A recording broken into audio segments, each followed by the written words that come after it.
If you like the story, you can support the author on Patreon. Link is in the description. Chapter 38, Chores. Arata Takeshi, POV. I dipped the brush into the paint bucket, swirling it around before slapping it against the wall of the house we were supposed to paint. The bright, cheerful yellow clashed with my mood. D-rank missions, the bane of every young ninja's existence. It's hard to believe that just a month ago, I was sparring with Anko and kicking her ass. And now, here I was, painting a house. Hey, Takeshi! Look at this! Shisui called out, balancing precariously on the top rung of a ladder while waving his paintbrush like a flag. He was grinning from ear to ear, his enthusiasm somehow undiminished by the mind-numbingly boring task at hand. Shisui, you're going to fall, I muttered, barely glancing up from my work.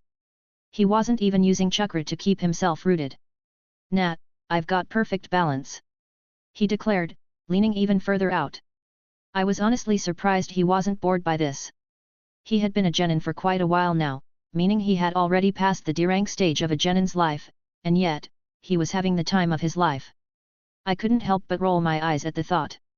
His energy and optimism were inexhaustible. It was like he was incapable of being bored, no matter how mundane the task. It was both admirable and incredibly annoying. Admirable and annoying, I thought. I had found the perfect words to describe Shisui. Itaki, a little help here. I called out, hoping my teammate could rein in Shisui before he damaged something we would be legally obligated to fix. Itaki, who had been silently painting a section of the fence, looked up and gave a slight nod. Shisui, focus on your task, he said in that calm, composed voice of his. The sooner we finish this, the better. Shisui huffed but complied, returning to his section of the wall with an overly dramatic sigh. You guys are no fun, he grumbled, though the smile never left his face. Mr. Yamato, our sensei, stood nearby, observing our progress with an unreadable expression. He was probably used to Shisui's antics by now, mostly because I could tell he was keeping a close eye on us, especially on Shisui. Yamato was a good sensei, strict but fair. He didn't say much, but when he did, it was usually something important. Sighing, I returned to my task, my mind wandering as I brushed the paint onto the wall. D-rank missions were supposed to teach us the value of hard work and humility, but I couldn't help feeling like my talents were being wasted. But I suppose I was just being a brat. What can I say? I wanted to be out there, becoming stronger, not stuck here painting a house. Even so, I knew that everyone had to start somewhere, and even the greatest ninja had to do their fair share of grunt work. Hey, Takeshi, you missed a spot, Shisui said, pointing to an area near the base of the wall. I sighed and bent down to fix it, silently promising myself that I would get through this, just like every other tedious task. One day, I would look back on this and laugh, maybe. Who knows, I might enjoy watching others do this when I'm a jonin. I doubt I will ever get a team, seeing I dislike kids in general, but I could always see genins suffer and enjoy it. Hey, Takeshi! Shisui called out again, this time from the other side of the house. I bet I can finish my side faster than you. I couldn't help but smirk. You're on, I replied, picking up the pace. I suppose Shisui makes these chores more bearable.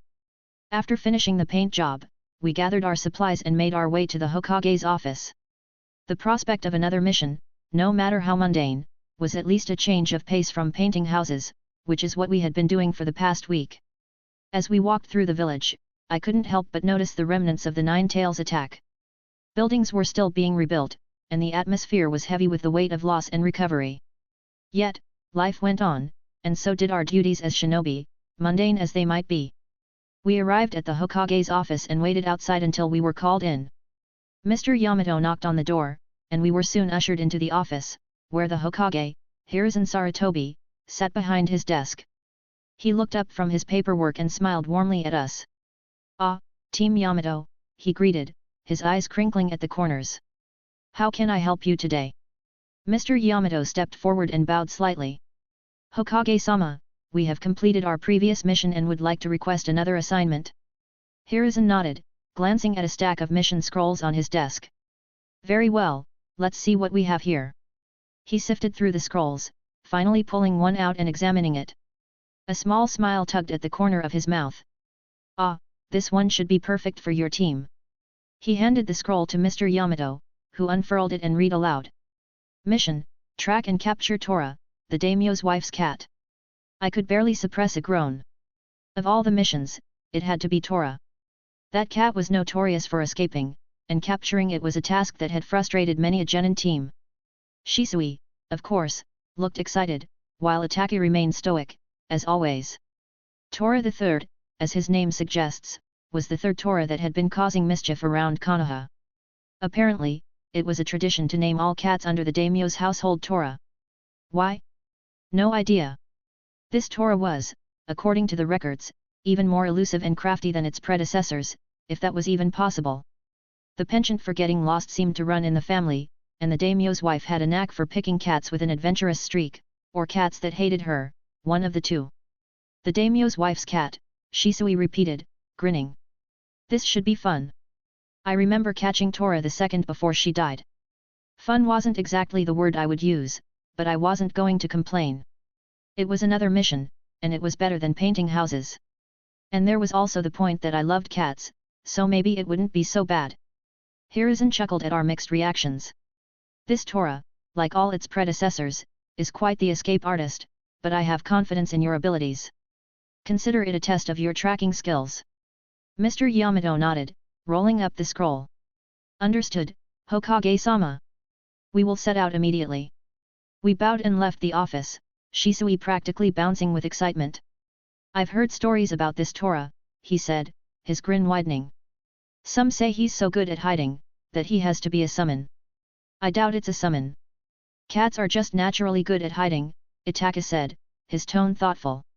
And Tora, like any good cat, is known for being elusive.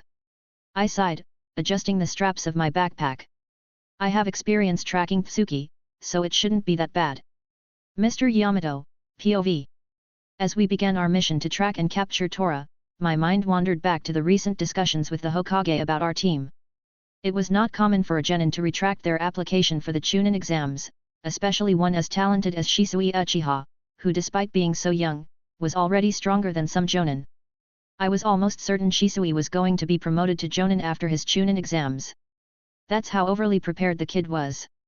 Yet, the Hokage had accepted Shisui's decision without much hesitation. Shisui, despite his readiness for the Chunin exams, had requested to stay on this team, primarily because he wanted to be with his best friends Itaki and Takeshi.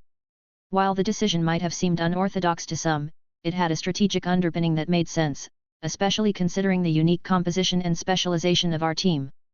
Our team was formed with a clear objective in mind, to be an assault and assassination unit. Each member brought unique strengths to the table, and together, in time, they would execute high-risk missions with precision and efficiency. Shisui's skills with the sharingan and the body flicker, Itaki's prodigious talent, and Takeshi's unusual abilities and talent with the sword made this unit a formidable group, even at the genin level. Not that they were genin level. Both Itaki and Takeshi could easily beat most chunins. The only thing they lacked was experience. The Hokage recognized the potential in keeping these three together. Shisui, with his mastery of the body flicker technique and his developing sharingan, was a natural leader and an invaluable asset in any covert operation, despite how childish he could be. When it mattered, he could be mature. Itaki, though younger, exhibited skills and maturity beyond his years, making him a perfect fit for high-stakes missions. Takeshi, on the other hand, had abilities that were still somewhat mysterious but undeniably potent.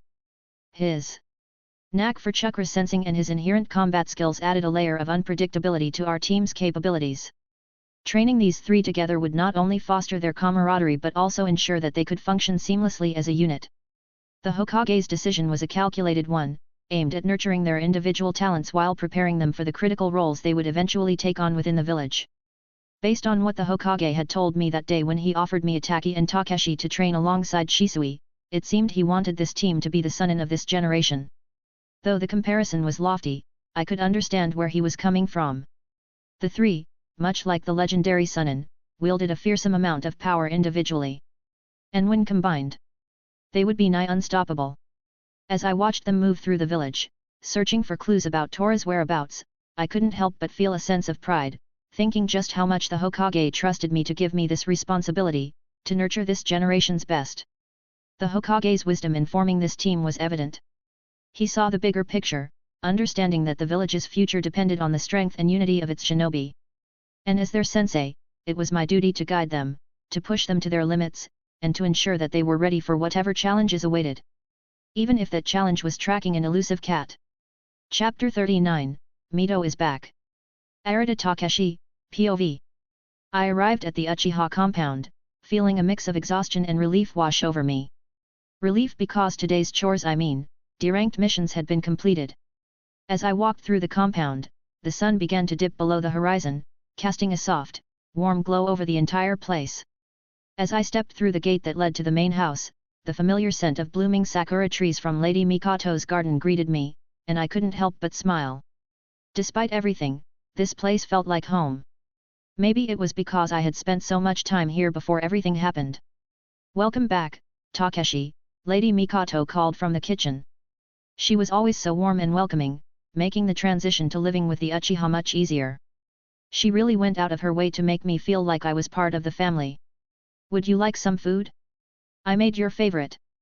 "Thanks, Lady Mikoto," I replied, managing a faint smile. "But I'm not hungry at the moment." Normally, I would never refuse any kind of food from Lady Mikoto. Not only was she an excellent cook, but I didn't have it in me to make her feel bad about not eating what she cooked with so much effort. That being said, today one of my missions had been, well, eating.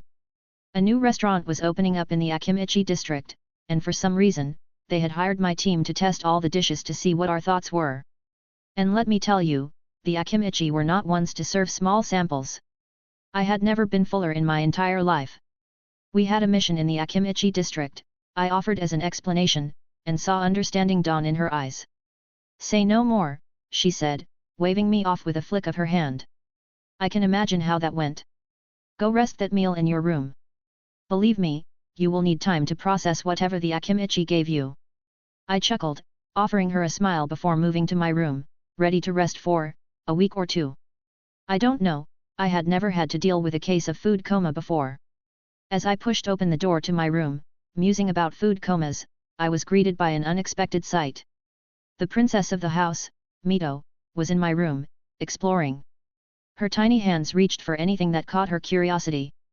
Books, scrolls, and my training gear were all fair game to her.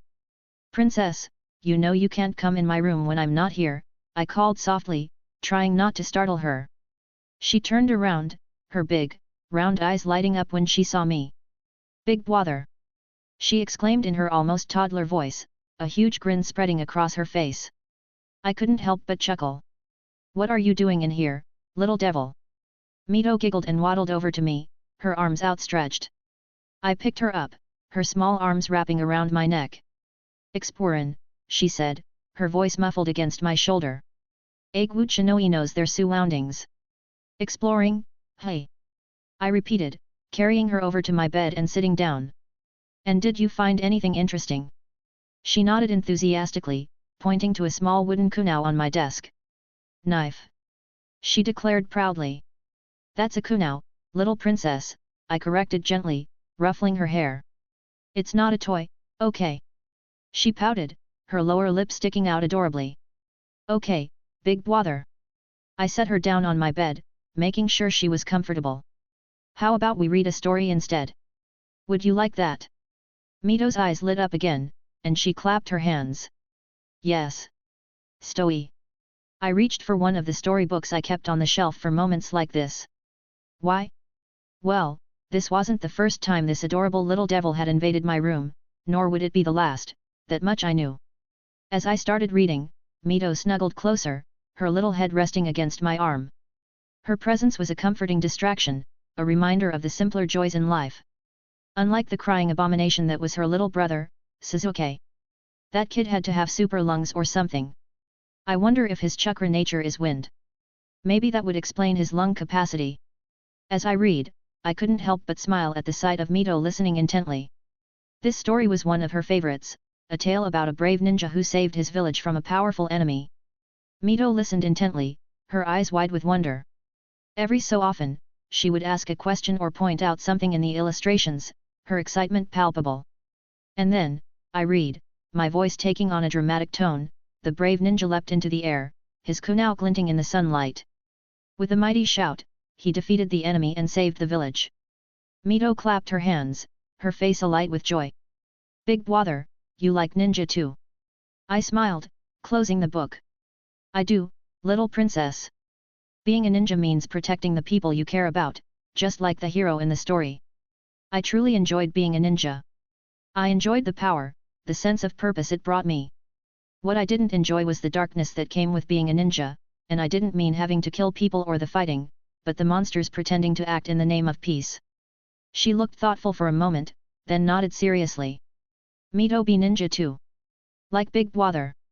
I chuckled, ruffling her hair again. I'm sure you'll be an amazing ninja, princess. And even if she wasn't, I would simply kill anyone that could threaten her. As I moved to put the book back on the shelf, I noticed the room had grown quiet. Turning back, I saw that Mito had fallen asleep, her tiny form curled up on my bed. Her peaceful expression brought a smile to my face. Carefully, I picked her up and carried her to her room, making sure she was comfortable, putting her favorite blanket and the shirt she had stolen from me over a year ago over her, before heading back to mine.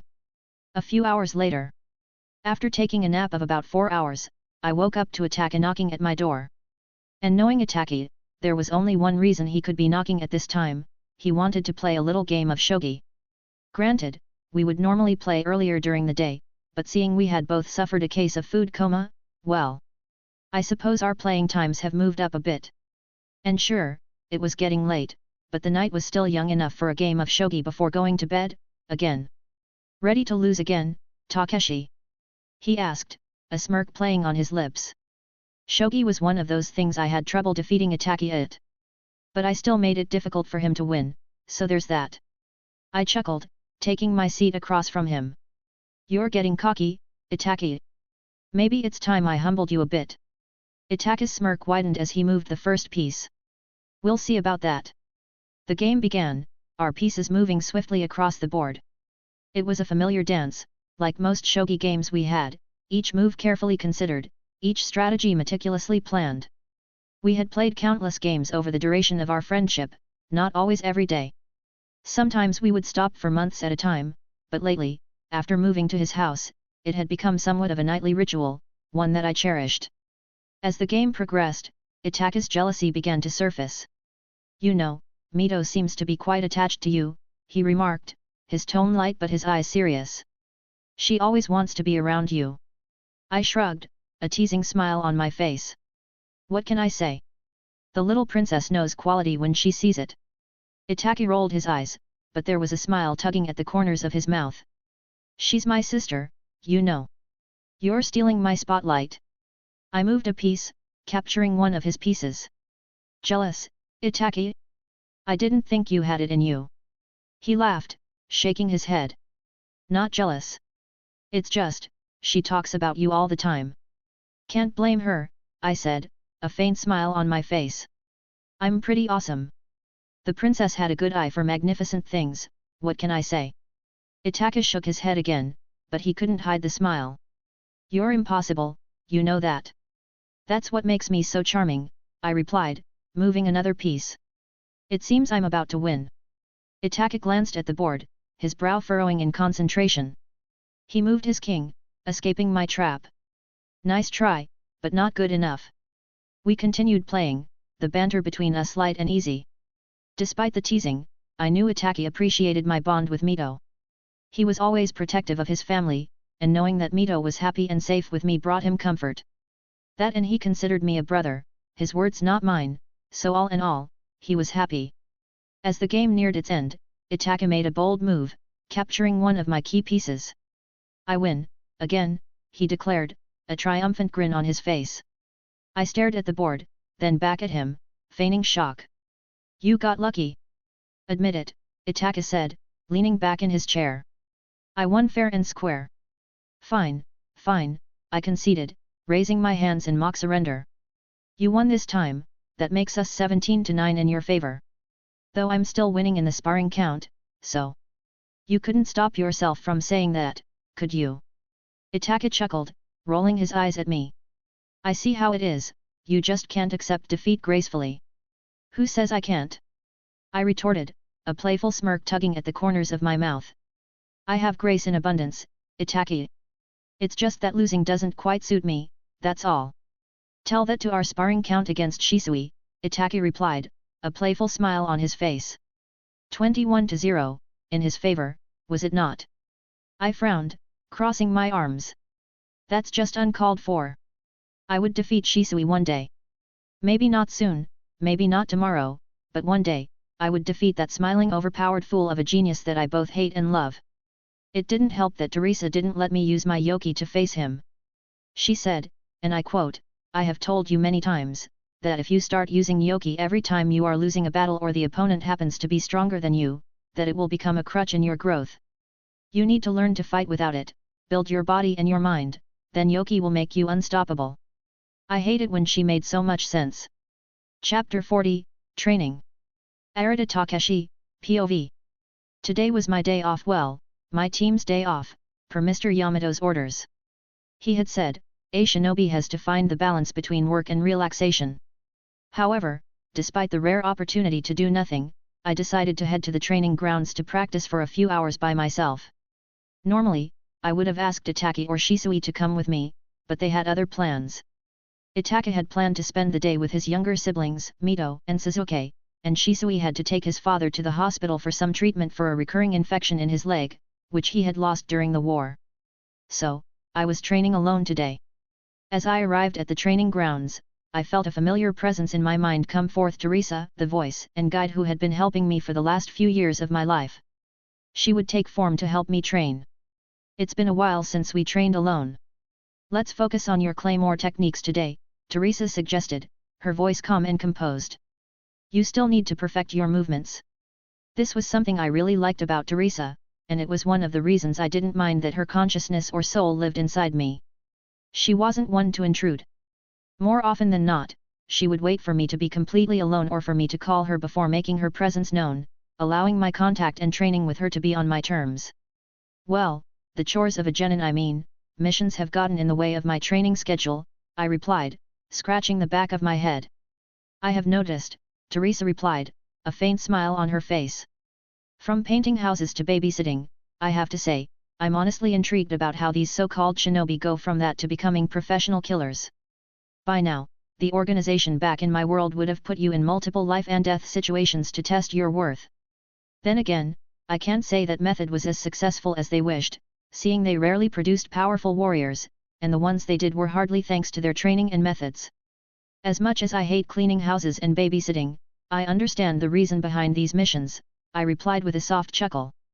Those missions serve as a bridge of sorts between the shinobi of the village and the civilians, reminding both parties that we are human and that we care for them, that we are part of them. You, human? Hardly. Now, don't confuse my question for lack of understanding.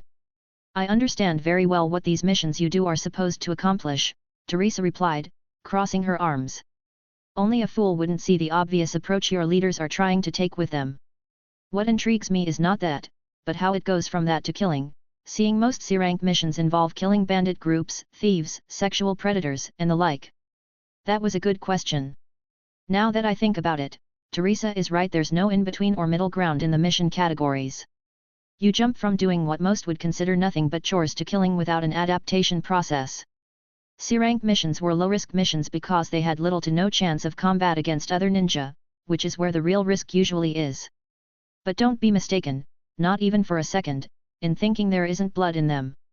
These missions were almost always about dealing with civilian-grade criminals, and the parameters were more often than not, complete elimination of the threat.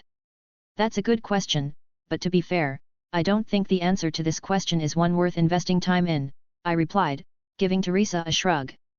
Perhaps a few years back, before we met, I would have cared to know why it works the way it does. But the thing is, I already killed someone, Mito's kidnapper, and to be completely honest, I felt nothing but satisfaction. Teresa chuckled at my response, the corners of her lips pulling into a smirk. Is that so?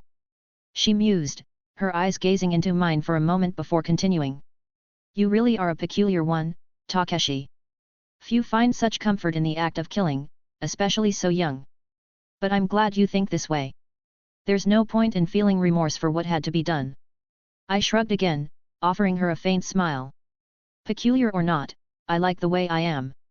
Teresa chuckled once more. Very well, Enough talk. Let's train. We've wasted enough time as it is. We can catch up after your training for the day is complete. Nodding, I drew my claymore and assumed the starting stance. By now, the weapon felt natural in my hands, an extension of my body. Ready when you are. Remember, fluidity is key, Teresa began, walking around me as she spoke. Your movements should be like water, adaptable and relentless. Wasting no time, I began my practice, swinging the claymore with precision and control, practicing one of the latest claymore techniques she had taught me, the wind cutter. Each movement was deliberate, with the intent to reach a higher level of speed with my blade. Good, she praised, leaning against a tree. Now, try combining it with the phantom mirage, multiple times without stopping. Taking a deep breath, I focused my chakra, allowing it to flow through me. With a burst of speed, I moved, creating afterimages as I swung my claymore using the wind cutter after every step. The ground beneath me blurred as I shifted positions, striking at invisible opponents. Not bad, but you need to be faster, Teresa advised. Your enemies won't wait for you to finish your technique or to become stronger. Remember, if you aren't the one to dictate the flow of the fight, someone else will. Nodding, I pushed myself harder, increasing my speed and intensity to my absolute limit. Soon enough, sweat dripped down my face as I began to exert myself, but I didn't let this deter me. Each swing of the claymore was accompanied with a single purpose, becoming stronger than I was today. That's it, Teresa encouraged. Don't waste any movements. Make every breath and movement count. Taking her advice to heart, I continued to practice, losing myself in the rhythm of the training, as I continued cutting down invisible enemies. The world around me faded, leaving only the sensation of the claymore in my hands and Teresa's voice in my mind. Your form is improving at an acceptable rate, Teresa remarked as I paused to catch my breath. But remember, strength alone won't be enough. You must also anticipate your opponent's moves, to the point it becomes second nature to you. Nodding, I resumed my practice, focusing on my surroundings as I imagined an enemy coming at me from different angles, their movements swift and unpredictable. My goal was to read their intentions, their chakra, to be one step ahead. Use your sensing, Teresa reminded me. It's one of your greatest assets, and quite possibly the strongest asset you inherited from me. Kind of hard to read the chakra of something that doesn't exist, but I will try for the sake of trying. Closing my eyes, I extended my senses, feeling the ebb and flow of chakra around me.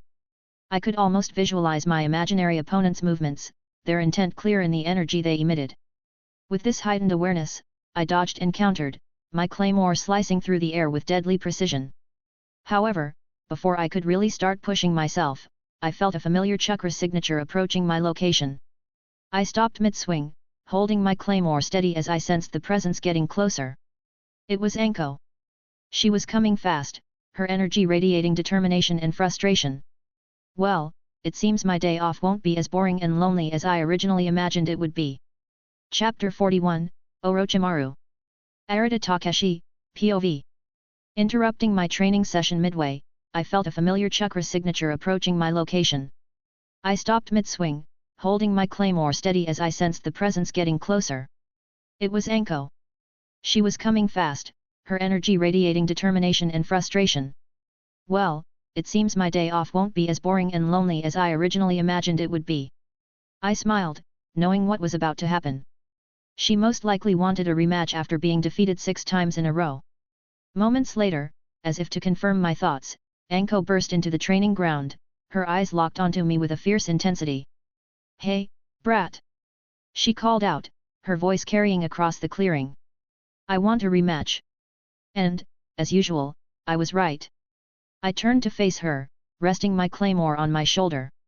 Anko, I greeted, a hint of amusement in my voice. Back for more?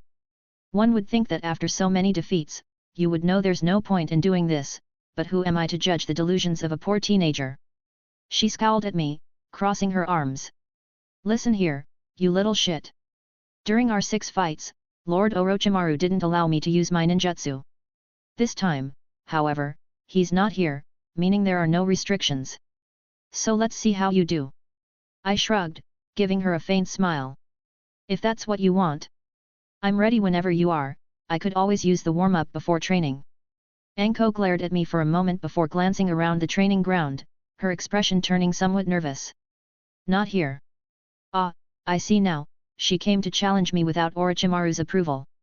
And I imagine she's somewhat afraid of the possibility of losing to me despite using all her tricks in a public area. It would certainly stain her reputation more than it would boost mine. Amused, I nodded and followed her as she led me to a more secluded area a few miles north, deep within the forest, around a small clearing hidden from prying eyes. A perfect spot for our match or future training sessions.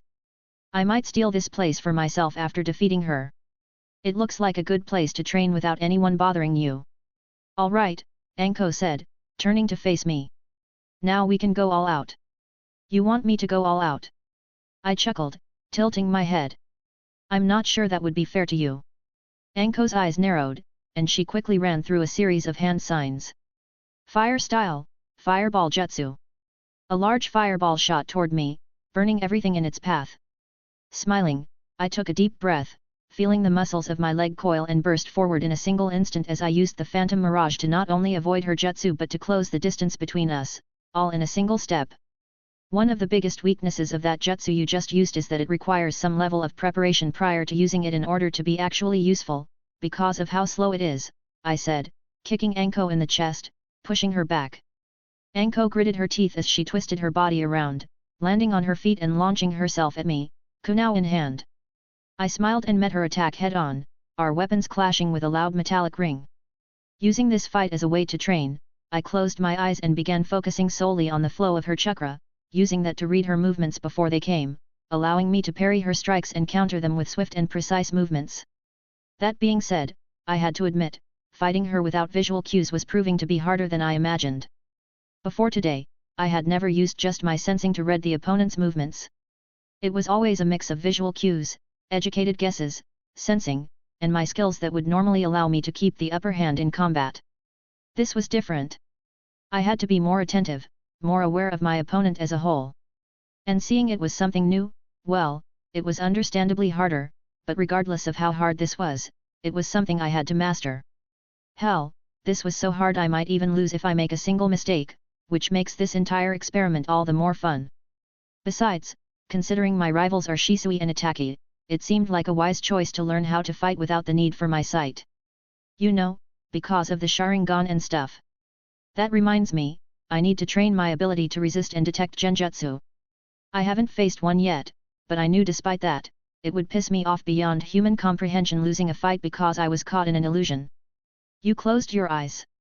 Anko yelled, obviously outraged, just now realizing I was fighting her with my eyes closed. Are you mocking me, Takeshi? No, I responded calmly, keeping my eyes closed, tuning into the constant ebb and flow of her chakra. I'm just training. I hate you so much, Anko hissed, though despite the tone of her words, there wasn't much bite to it. Meaning she didn't really hate me, she just didn't like me a lot right now. Don't be mean, senpai, I admitted, deflecting another kunai with my eyes closed. You are making me sweat. Don't get cocky. Anko growled, her hands moving swiftly to form another series of seals before she extended one of her arms. Multiple noodles? Tendrils? Tentacles? Coming out her sleeve, each one of whatever they were making its way towards me. Noodles, that doesn't sound right. I suppose this is one of the downsides of fighting with my eyes closed. I can't really see. What are those things? Tendrils? Deadly noodles? I asked, as I twisted my body, narrowly avoiding the yet-to-be-described attack, countering with a barrage of shurikens, forcing Anko and her mysterious attack to jump back. Noodles. Anko exploded with a mixture of disbelief and annoyance. There's no way you aren't doing this on purpose. They're snakes, you insufferable idiot. Ah, snakes. I should have guessed that. After all, Anko was Orochimaru's student. I really do stupid stuff every now and then, don't I?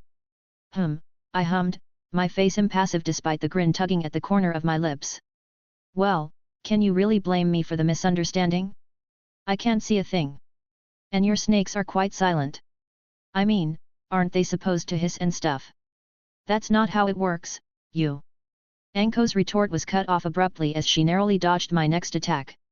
A simple feint, leading to a swift kick intended to knock her off balance, but she reacted in time.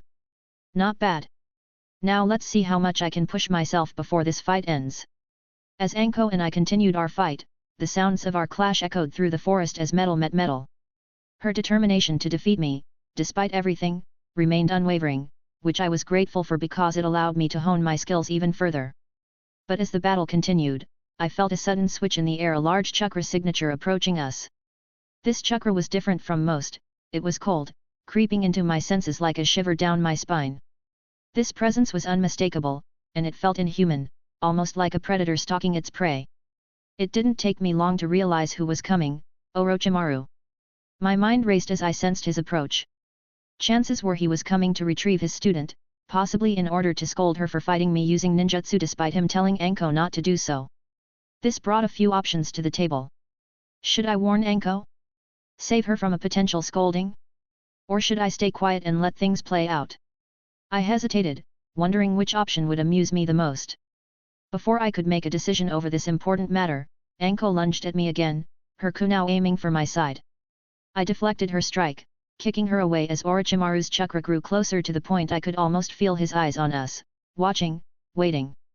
God, that guy is creepy. How no one saw how much of a crimson red flag he was is beyond me. On that note, when is he supposed to betray the village? My knowledge about that was limited, but I remember him being one of the biggest enemies of the village in the original series.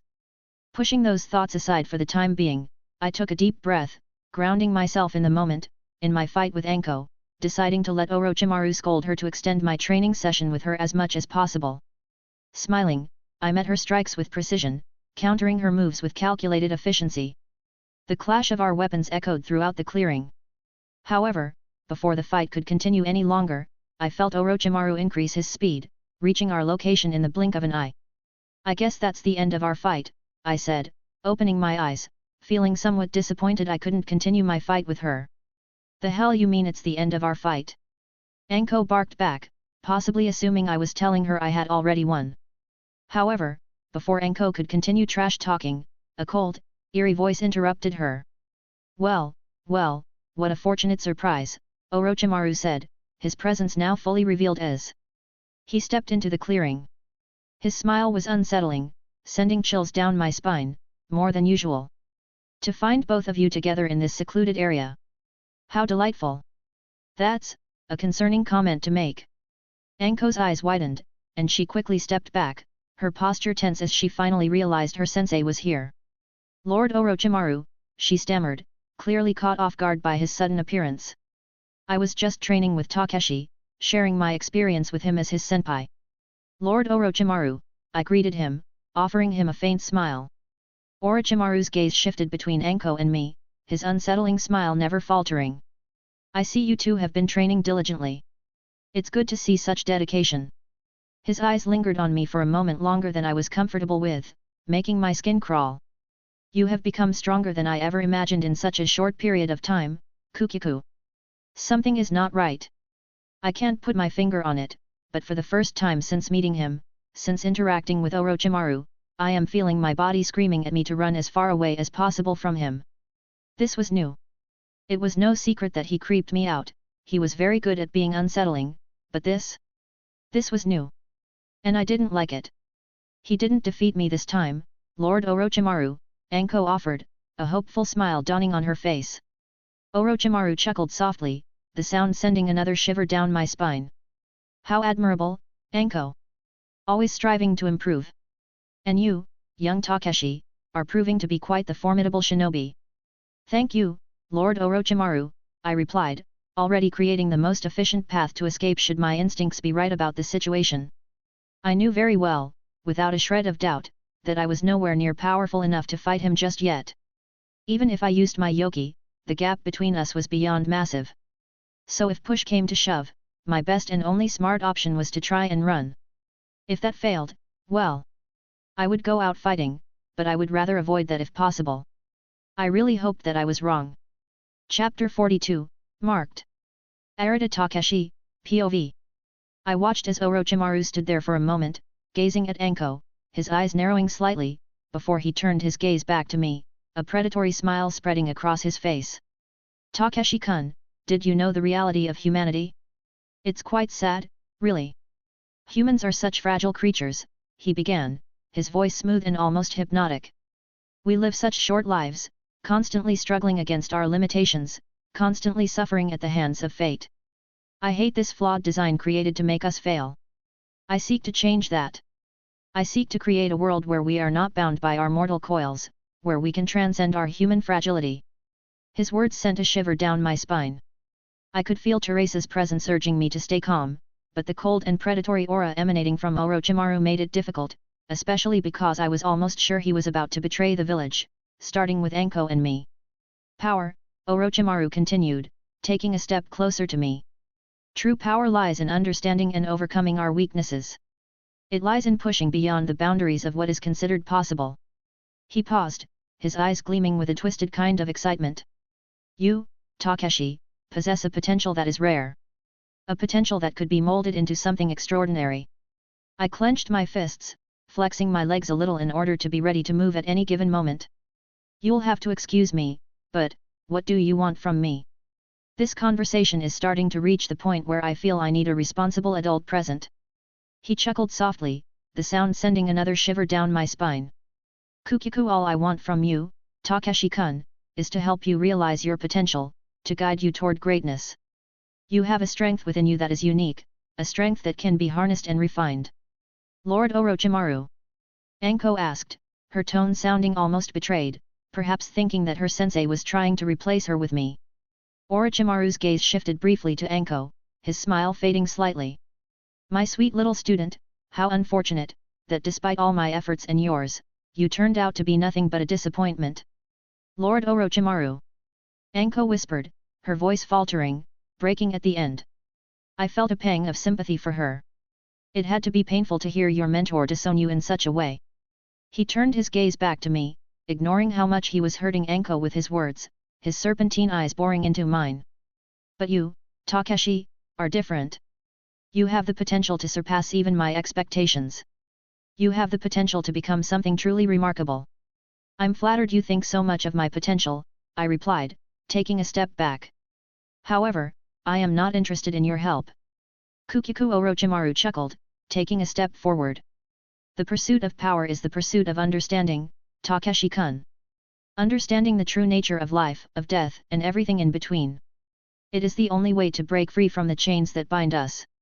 You do that, I replied, offering him a faint smile as I took another step back. I will do my own thing. He stepped closer, his unsettling chakra looming over me. I can help you, he said, his voice almost seductive. I know you want more power, I can show you the path to true power, to a world where you are not bound by your limitations. All you have to do is trust me. Well, it seems there's no avoiding this, so I might as well be honest. With all due respect, I would rather cut my own head off than take anything from you, I replied. The corners of Orochimaru's mouth twitched upwards, as if my refusal was merely expected, a part of his elaborate game of cat and mouse. Indeed, Takeshi-kun, he said, his voice low and layered with an insidious sort of amusement. Such amusing words, but I do wonder, what part of what I said gave you the impression your consent was a factor? I said nothing, just getting into position to fight. As much as I knew I would lose, I didn't have much of a choice. He had slowly positioned himself in a way that he could intercept me with ease, effectively blocking any escape attempt. Orochimaru's eyes gleamed with twisted amusement, realizing I was getting ready to fight him. He licked his own face with his unnaturally long tongue, the sight making my skin crawl. Nevertheless, I suppose this time, you do have a choice, he murmured, his voice dripping with false regret. Certain things made it so that I didn't have more time to finish my gift for you, Takeshi-kun. Glaring at him, I took another step back, readying my claymore to fight. But just as I thought Orochimaru was going to attack me, his gaze turned to Anko, a predatory smile spreading across his face. However, he continued, his voice silky smooth, I do have something for you, my dear little failure. Anko's eyes widened at this, first in hope and then in fear as Orochimaru's neck began to extend, elongating like a snake until his neck was longer than his body. His head twisted in the air as his eyes locked onto hers with a chilling intensity. Despite being a disappointment, he hissed, I have a gift for you. Something to make you worthy. At this, his head shot forward, undulating towards Anko at high speed. Anko tried to move, to get away, but her body seemed frozen in place, paralyzed by fear. Orochimaru's mouth opened wide, revealing sharp fangs as he moved closer, his snake-like neck extending ever further. As time around me seemed to slow down at the sight of the scene in front of me, I found myself facing two choices here. I could take this chance to run and leave Anko to her fate at the hands of Orochimaru, or I could stand my ground in a battle I knew was beyond futile. But deep down, I knew there was no decision to make. A lifetime of silent vows and unspoken promises twisted their weighty tendrils around my heart, tethering me to this moment in time, and before I knew it, I was moving to intercept the snake. I wouldn't say Anko was my friend or someone I loved, but I had promised myself after the Nine Tails attack that I would not stand back next time something happened. Wasting no time, I moved swiftly, intercepting Orochimaru before he could do whatever he was trying to do to Anko. My body collided with his head, knocking him off course. Orochimaru's eyes narrowed in surprise, but then his predatory smile returned. "Ah, Takeshi-kun, such bravery," he purred. "But do you truly think you can stop me?" I glared at him, tapping into 10% of my yoki. "No, but I will have to do for now." Orochimaru chuckled softly, his eyes gleaming with twisted delight. "How interesting," he murmured. "Very well, if you wish to protect her, let's see if you can." With a flick of his wrist, Orochimaru sent me flying backward, his speed far beyond anything I had dealt with so far. I hit the ground hard, the impact knocking the wind out of me. As I struggled to get up, Orochimaru turned his attention back to Anko. But before he could move any closer, I was on my feet again, my determination unwavering. I launched myself at him, my claymore aimed at his serpentine neck. He dodged effortlessly, his movements fluid and inhuman in nature. "Kukiku, such spirit, such talent," Orochimaru said, his voice dripping with amusement. "But you are out of your depth, Takeshi-kun." I gritted my teeth, refusing to back down, tapping into 20% of my yoki. I knew I was more than outclassed and that more yoki wouldn't make the difference I hoped it would make, but I couldn't just give up. I had to protect Anko, as a fellow shinobi of Konoha and my training partner. I would not let Orochimaru do this. If I made enough noise, it was only a matter of time before this place was swarmed with shinobi. I just had to entertain him long enough for that to happen. I wasn't so blind not to know that the only thing keeping me alive right now was how amusing Orochimaru found me, nothing more, nothing less. "Well, Takeshi-kun, as fun as this is, I'm running on a tight schedule here." Orochimaru's voice was suddenly cold, his eyes gleaming with malevolent intent. "So, I will have to put an end to our little play date." Before I could react, he moved with blinding speed, his fangs sinking into my neck. A searing pain shot through my body as his chakra flared through me, the feeling dark and malevolent. I could feel the black mark spreading across my skin, the sinister pattern burning into my flesh. That gift was supposed to be Anko's. "I made it to work specifically for her," Orochimaru whispered, his voice filled with satisfaction. "But I have a feeling your body will adapt to my gift, even if it wasn't meant for you. Take solace in the fact that in a way, you stopped me from doing what I wanted, depriving Anko of my gift, Kukiku, though in the end, you still failed." Unable to deal with the overwhelming amount of pain, I collapsed to my knees, my body racked with agony. But even in my current state, I could see Orochimaru staring at me, his eyes gleaming with twisted delight as he watched me struggle. "Remember, Takeshi-kun," he murmured, his voice low and layered with insidious amusement. "The path to true power is fraught with sacrifice. You cannot achieve greatness without paying the price. Fire style, fireball jutsu." Anko's voice cut through Orochimaru's, as she hurled a roaring ball of flame toward her former sensei. The man barely glanced over his shoulder, smirking as he nimbly evaded the attack. "A commendable effort, Anko-chan," he drawled, smiling at her condescendingly. "Stay away from him." Anko stammered, her voice shaking with emotion and barely concealed fear. She stood her ground nonetheless, blood seeping from the corner of her mouth as she glared at Orochimaru with unyielding defiance. It seemed she had bitten her own lip to snap out of her frozen state. "As a shinobi of the Hidden Leaf, I see can't allow you to hurt a fellow shinobi." Orochimaru chuckled lightly. "I'm impressed, Anko-chan. Your loyalty to Konoha is admirable, if misplaced. I might have disregarded you far too soon. Kukiku, how about it, Anko-chan? Do you want to come with me? There's still a lot I haven't taught you." I gritted my teeth, struggling with the pain that pulsated throughout my entire body, starting from my neck. "No. Anko's response was quick and filled with conviction. I don't understand what's happening, but I know enough to know you are betraying the village.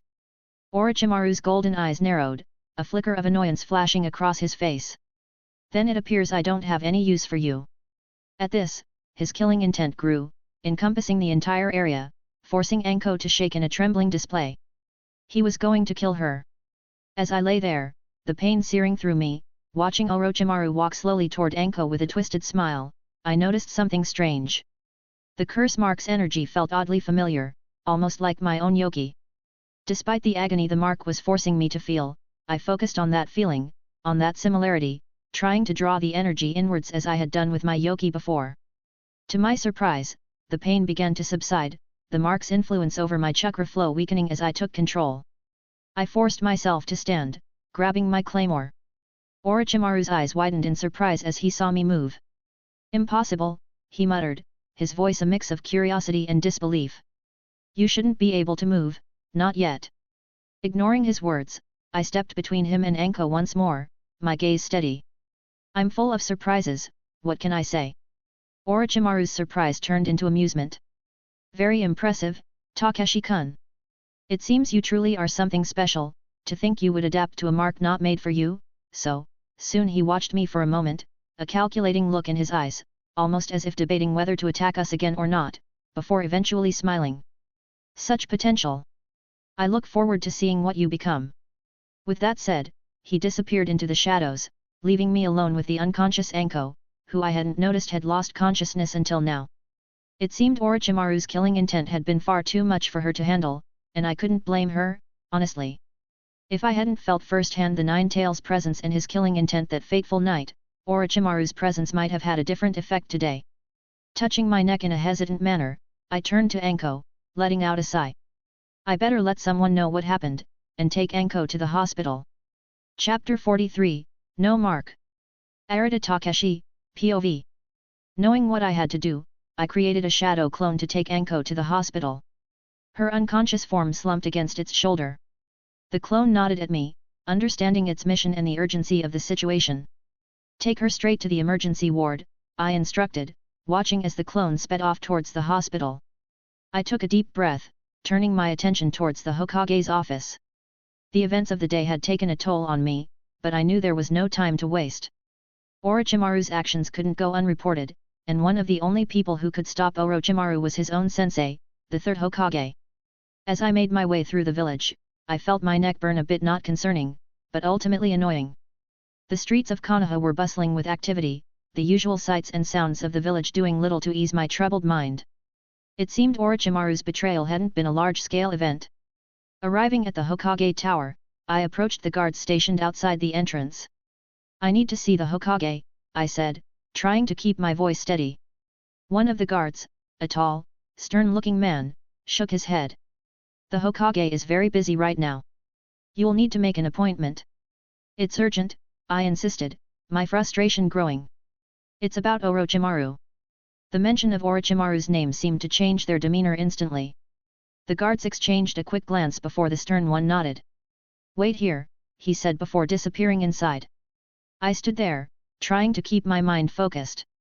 Moments later, the guard returned, gesturing for me to follow him. The Hokage will see you now.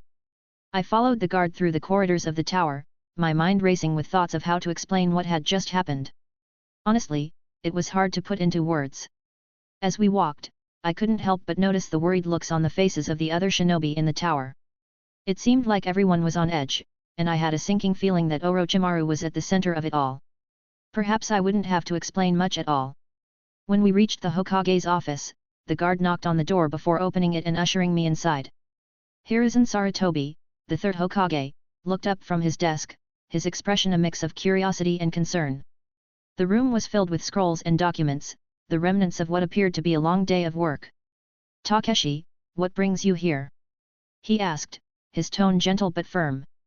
I took a deep breath, stepping forward. Lord Hokage, I need to report an incident involving Orochimaru. He attacked Anko and me a few moments ago. He tried to give her something, some kind of mark or seal. I managed to stop him, but...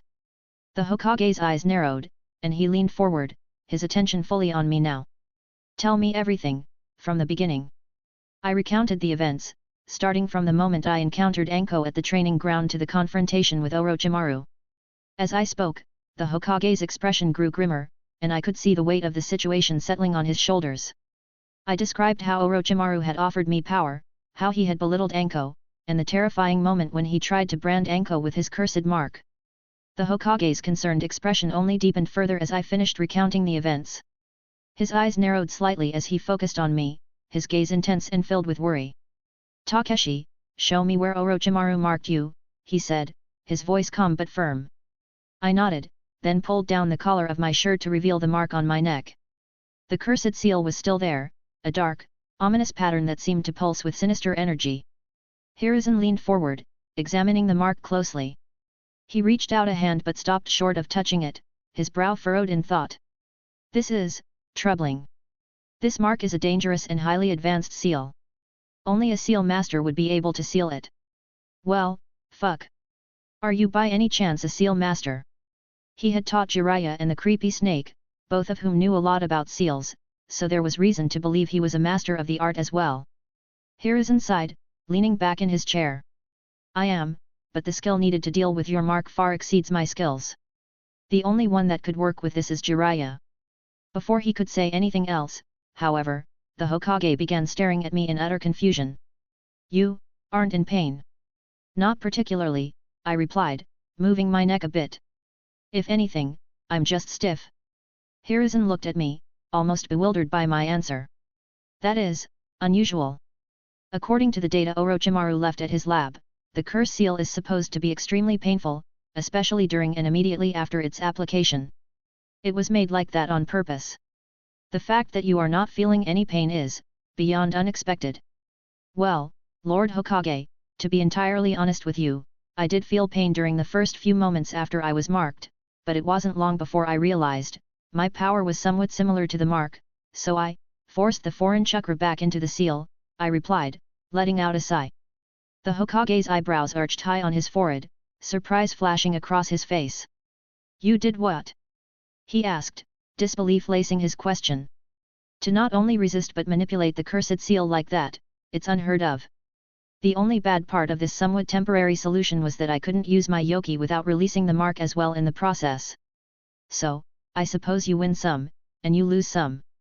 "I need to contact Jiraiya immediately," the Hokage said, abruptly rising from his chair and turning to his desk. "He needs to inspect your seal and seal it before something happens." Before I could respond to the Hokage, Teresa's voice echoed in my mind. "You don't need anyone to deal with this situation, Takeshi." "Elaborate," I asked her in my thoughts. "Well, the answer is rather simple. Your yoki is rather similar to the energy within the seal, which means you already hold the key to controlling it and therefore, destroying it." Her voice echoed once more, resolute and confident.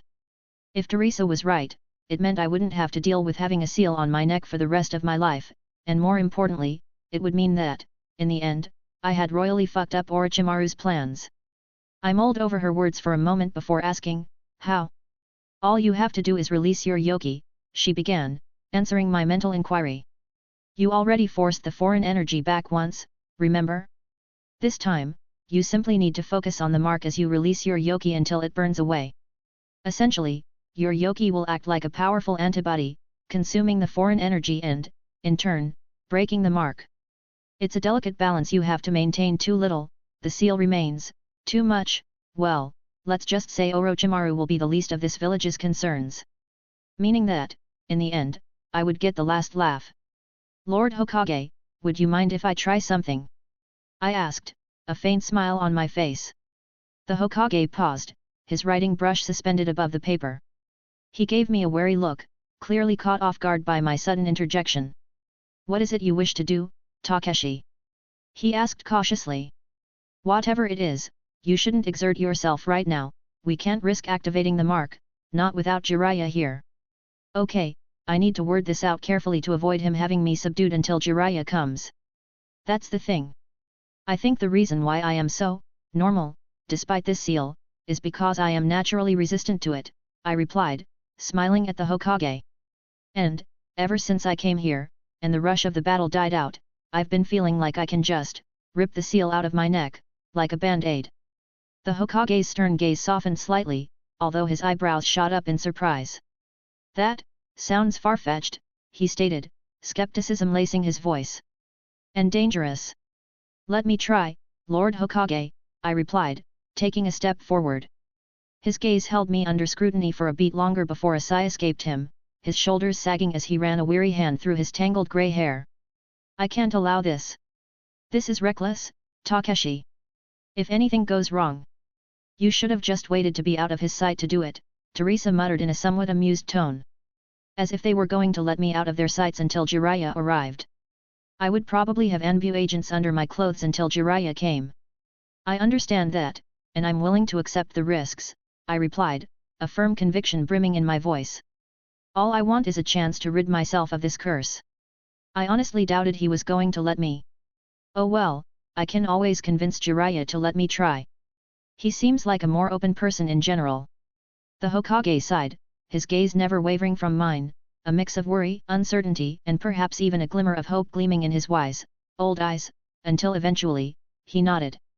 Very well, Takeshi, against my better judgment, I will allow you to try.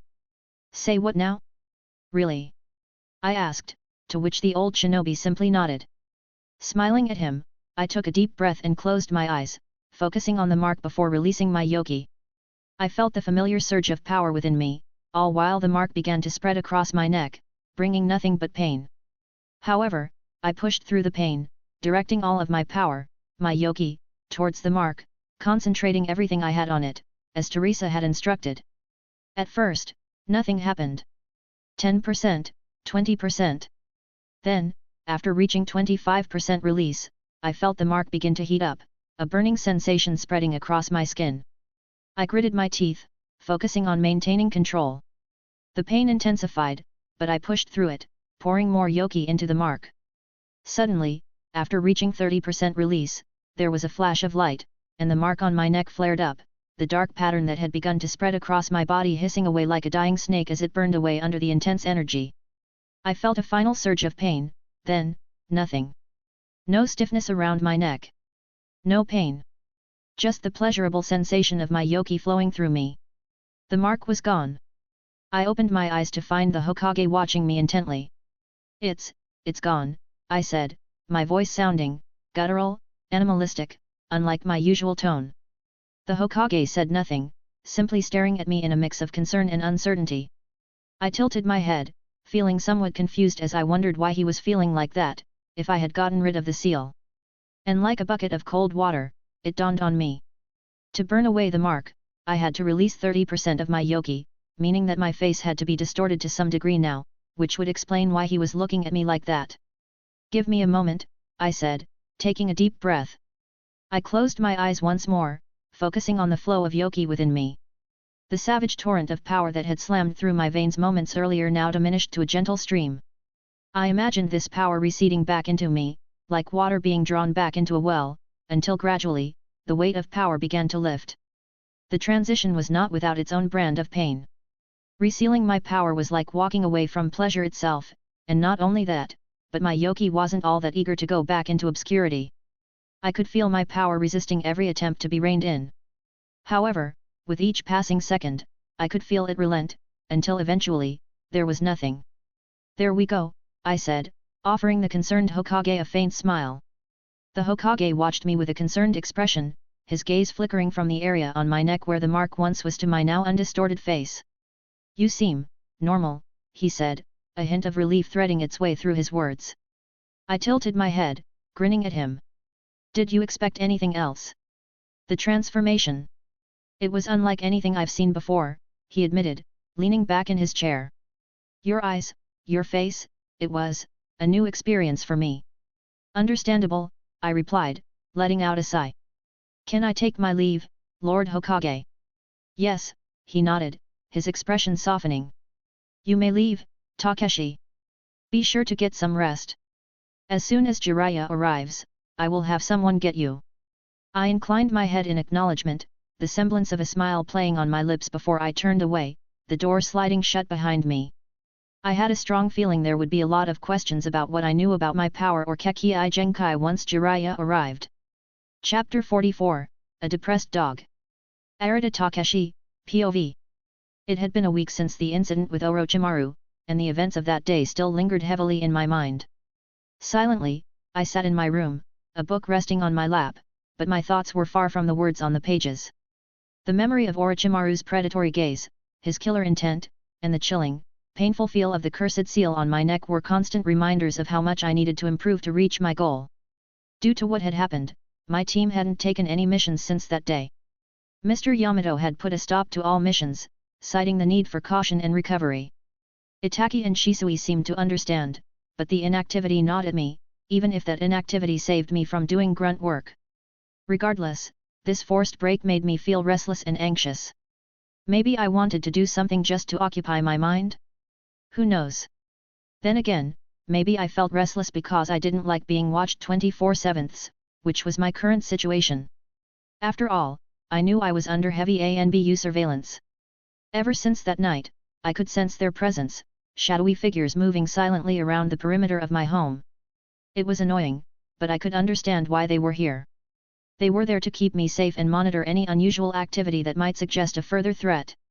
Even now, as I tried to read, I could feel multiple ANBU agents around, their chakra signatures faint but distinct to my heightened senses. I turned another page of my book without really absorbing the content.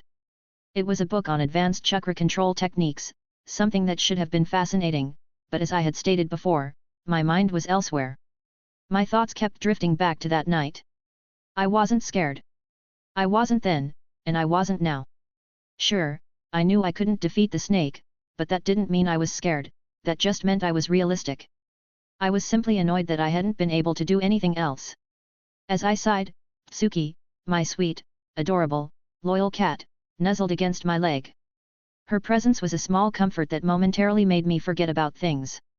She looked up at me with her large, curious eyes, as if sensing my turmoil. Not much to do, hey? I murmured, reaching down to scratch behind her ears.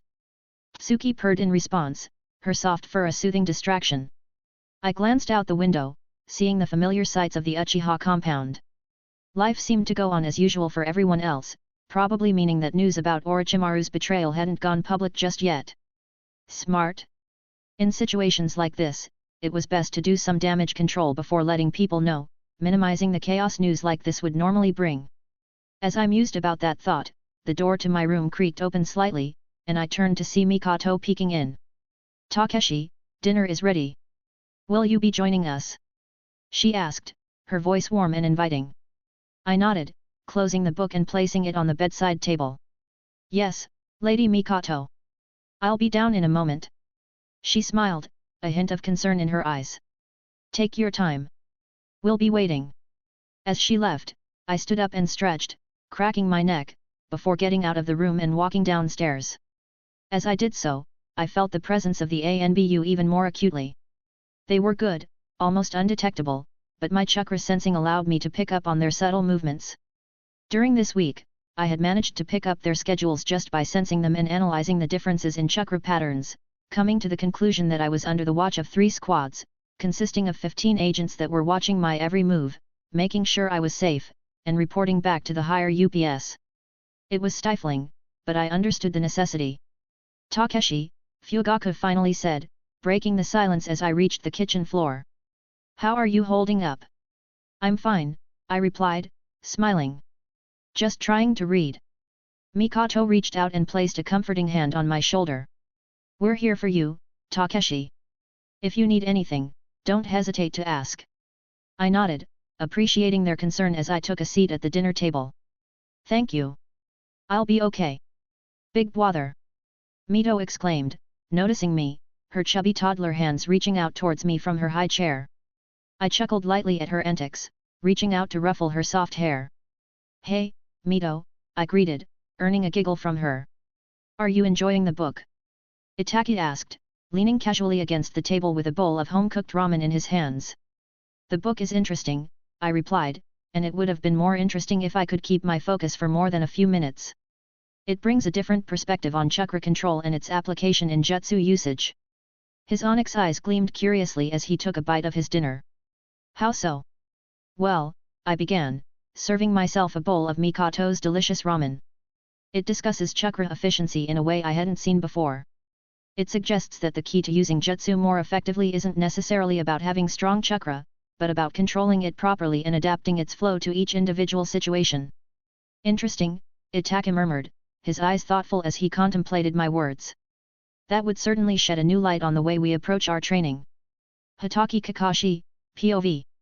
Being the captain of the ANBU squad assigned to watch over Takeshi Arita was just another mission for me, another day's job, but it had its peculiarities. Takeshi was a name I recognized from Minato Sensei's and Kushina's letters. They had mentioned him many times, a promising young talent with a sharp mind and a gentle heart, with Minato Sensei saying we had a lot in common. If the kid was any lucky, that wouldn't be the case. They had wanted me to meet him, but I had rejected the notion multiple times for personal reasons. And now it was, too late. It felt strange now, watching over him like this, after their death, knowing the warmth and affection they had for the boy. Ever since that day, I had thrown myself into my work, focusing on my missions, on doing anything.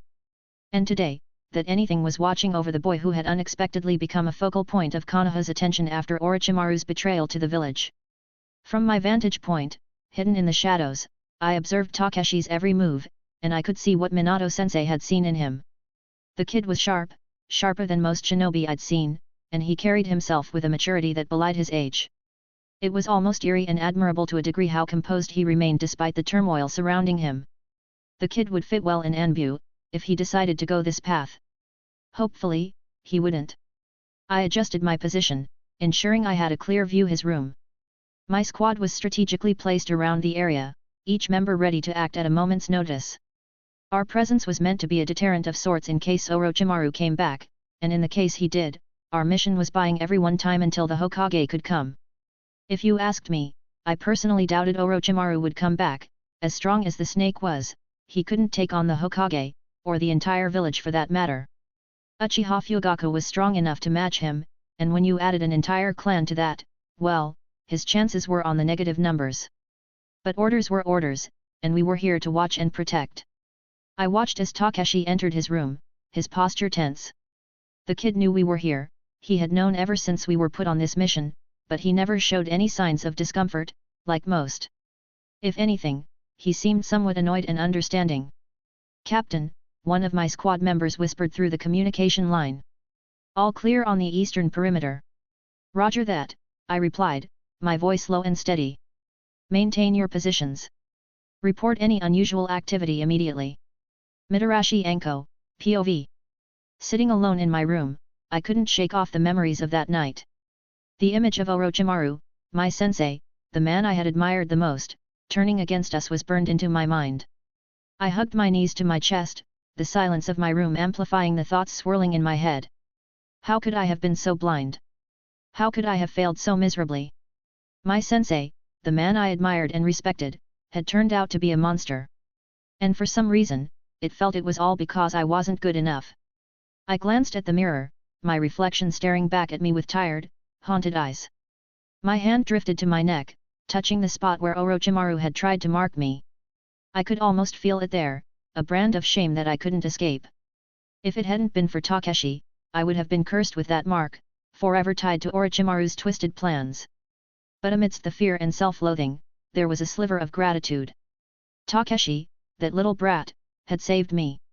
A kid 6 years younger than me had stood his ground against Orochimaru, despite knowing he couldn't win, despite not being my friend, he stood his ground. The thought brought a small, bitter smile to my lips. Imagine that. The great Anko Mitarashi, the prodigy Chunin, saved by a genin from her own sensei. If anyone had told me this a year ago, I would have laughed in their face. But now, it felt like a cruel joke. I leaned back against the wall, my eyes drifting to the ceiling. Takeshi's determination had been something else. He didn't flinch, didn't hesitate, even when facing someone as terrifying as Orochimaru. It was almost humorous, really. Here I was, a Chunin, and I had been the one paralyzed by fear while a kid who had graduated a few months ago had taken action. Why? I whispered to the empty room. Why wasn't I strong enough? The silence was deafening, offering no answers, though I suppose I should be glad. I'm not sure how I would deal if the walls answered my questions right now. Taking a deep breath, I clenched my fists, my nails digging into my palms. I had to get stronger. I couldn't let this defeat define me. I wouldn't be Orochimaru's failure. I wouldn't let him win. But as much as I wanted to push through this, the fear lingered, a shadow that refused to leave. What if I wasn't strong enough? What if I could never escape his influence? The doubts gnawed at me, making it hard to breathe. I closed my eyes, taking a deep breath. I had to focus. The brat had saved me, and I owed it to him, to myself, and to the village to get stronger. I couldn't let Orochimaru's betrayal break me.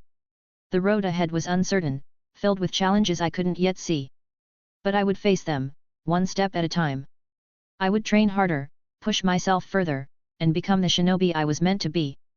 "Thank you, Takeshi," I murmured, the words barely audible.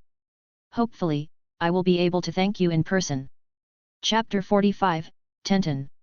Arata Takeshi, POV. The streets of Konoha were bustling with activity as I made my way to the market. Today, like yesterday, I was also off duty, so I decided to stock up on supplies: kunao, shuriken, explosive tags, and the like. I was running low on some of them.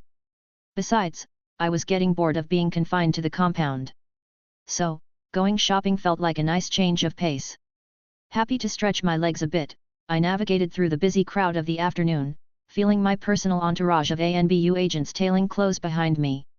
I was heading to a particular store I had heard about from Shisui that was quite well known for all shinobi needs, the Wolf Fang store of Konoha. Apparently, the owner was a blacksmith who crafted most of his own merchandise. Hopefully, the quality of his items would be comparable to those my father used to provide. Fingers crossed. "There it is," I said, catching a glimpse of the store sign. The familiar clang of metal and the scent of oiled leather greeted me as I entered the supply store. The walls were lined with all sorts of ninja tools and weapons, each neatly displayed and meticulously maintained. Everything seemed of good quality, perhaps not as good as what I had seen my father craft, but good enough. Though I suppose I shouldn't be so hard on the blacksmith here. Most, if not all, of what my father crafted were custom orders, expensive orders at that, so he had time to meticulously craft each item with precision and care, making sure every weapon he made was a masterpiece. In contrast, this blacksmith had to maintain a large stock for the average shinobi, compromising quality for quantity. I moved closer to one of the counters, browsing through the neatly stacked packs of shuriken and kunao. My hands moved deliberately, picking up one, its weight felt good. I would probably have to sharpen them, but other than that, they seemed okay. The price was certainly good. As I continued browsing through the merchandise, inspecting different sets of shuriken, a man approached me. "Hello there, young shinobi," he greeted warmly. "Can I help you with something?" I turned to face him. He was a rugged man, probably in his early 30s, with a sturdy build and a face lined with years of hard work. His hands were calloused, a sign of someone who had spent a lot of time working with metal. His name tag read Amano Takahashi. "I'm just looking to restock on some essentials," I replied, gesturing to the various tools around us. "Kunao, shuriken, explosive tags, the usual." Amano nodded, his eyes glinting with interest. "I see. It's always good to keep a well-stocked arsenal. Anything specific you're looking for? I've got some new items that might catch your eye." "New items?" I might as well indulge him and see if I find something interesting. Nodding, I followed him as he led me to a section of the store that seemed to showcase the latest and greatest in ninja gear. "I'm open to suggestions," I said, scanning the items he pointed out. "These kunao here are made from a new alloy," Amano explained, picking up one of the sleek, black weapons. "Stronger and more durable than the standard ones. And these shuriken have been designed for better aerodynamics, giving you more precision and speed." I took the kunao from him, testing its weight in my hand. It felt balanced and sturdy, definitely a cut above the usual fare. "These are impressive," I admitted. "I'll take a set of these, and 3 dozen of those shuriken as well." Amano smiled, clearly pleased with my interest. "Good choice. I'll get those packed up for you. Anything else you need? We've got a new batch of explosive tags that are quite effective. And by the way, do you want your weapons sharpened? It's free of charge, don't worry." "Oh, so that's why the weapons were so dull." He probably keeps them dull to avoid accidents in his shop. Though considering the only ones that buy in stores like these are shinobi, it makes me question how careless a shinobi could be to be hurt by a tool they use on a daily basis. Sure, it would save me some time, and yes, add a few packs of those explosive tags, I replied, following him to the counter. So, Mr. Amano, I said as he finished the transaction. Do you make all of these yourself? I wanted to know if he was the owner, seeing Shisui had told me the owner of the store was a blacksmith, because if he was, I wanted to know if he took custom orders. He nodded, a hint of pride in his eyes. Yes, I do. I've been a blacksmith for over 15 years now. Almost every piece you see here has been crafted with care and precision, and what isn't is bought from reputable blacksmiths. It's my way of contributing to the village's strength. I smiled. That's admirable. He waved off the compliment with a modest grin. Just doing my part. My father was a blacksmith as well, I replied, a faint smile on my face. I'm sorry for your loss, Amano said with a respectful bow of his head. I didn't even say he was dead, but he understood nevertheless. Quite a perceptive blacksmith, I just might become a regular here. Thanks, I replied. Sorry if I sound nosy, but what was your father's name, kid? Mr. Amano asked after a brief moment of silence. I know most of the blacksmiths around Konoha, so I probably knew your old man. I hadn't considered that possibility before.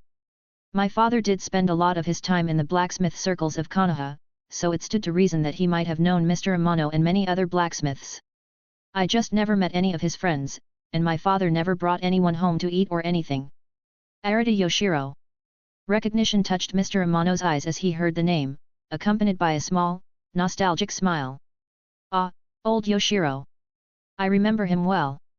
He was a true master of his craft, made blades so fine they cut through flesh like it was silk. His gaze became distant for a moment, lost in memory. He had a hand like a hawk, could spot a flaw in a blade faster than you could blink. He was a good man, Yoshiro, he taught me a lot of things when I was first starting in the business. I smiled softly at this. He was good at his craft. Mr. Amano nodded, smiling at me. He used to talk a lot about you when we went out drinking, he was very proud of you. And then, Danzo decided to kill him. Thanks, I replied, taking a deep breath to reel my emotions back into place. I'm afraid I can't say my father ever talked about you, or any other friends. He rarely spoke about things like that, he was either working or spending time with us.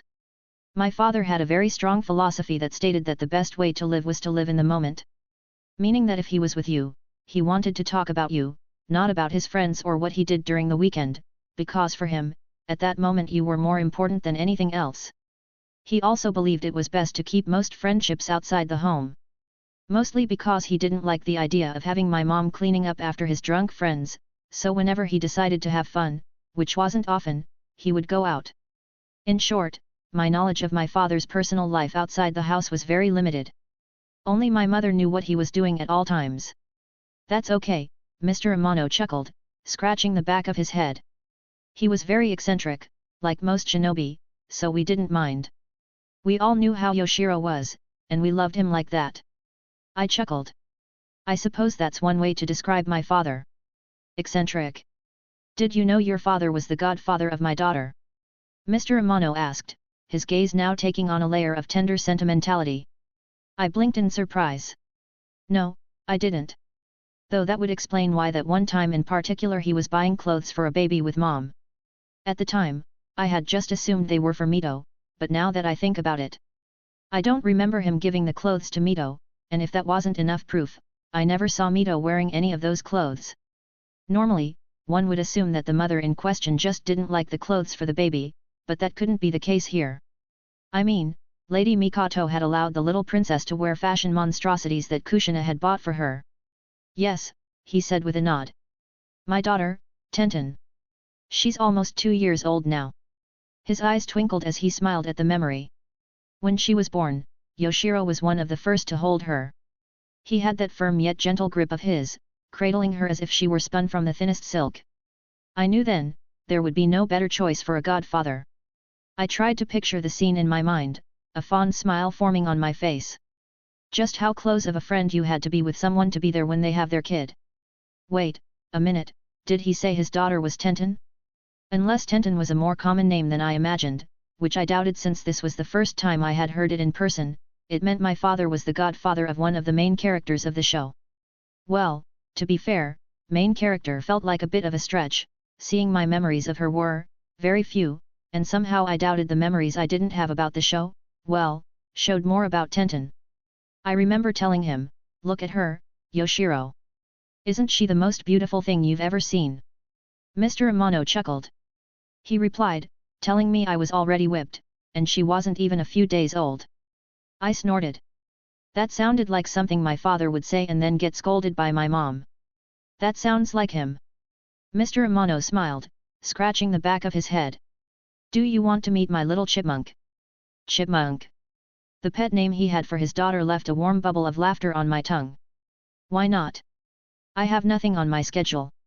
As we made our way through the smithy, I felt the ANBU agents deployed to watch over me get above the store, possibly in order to get a better entry point should something go south. I suppose they still haven't flushed out who was working for Orochimaru and are operating under the assumption anyone could be smart. Though I seriously doubted Mr. Amano worked for the snake, and if he did, and this was Orochimaru's big master plan to get me, I would honestly feel rather insulted. Mr. Amano didn't have his chakra developed like a shinobi would.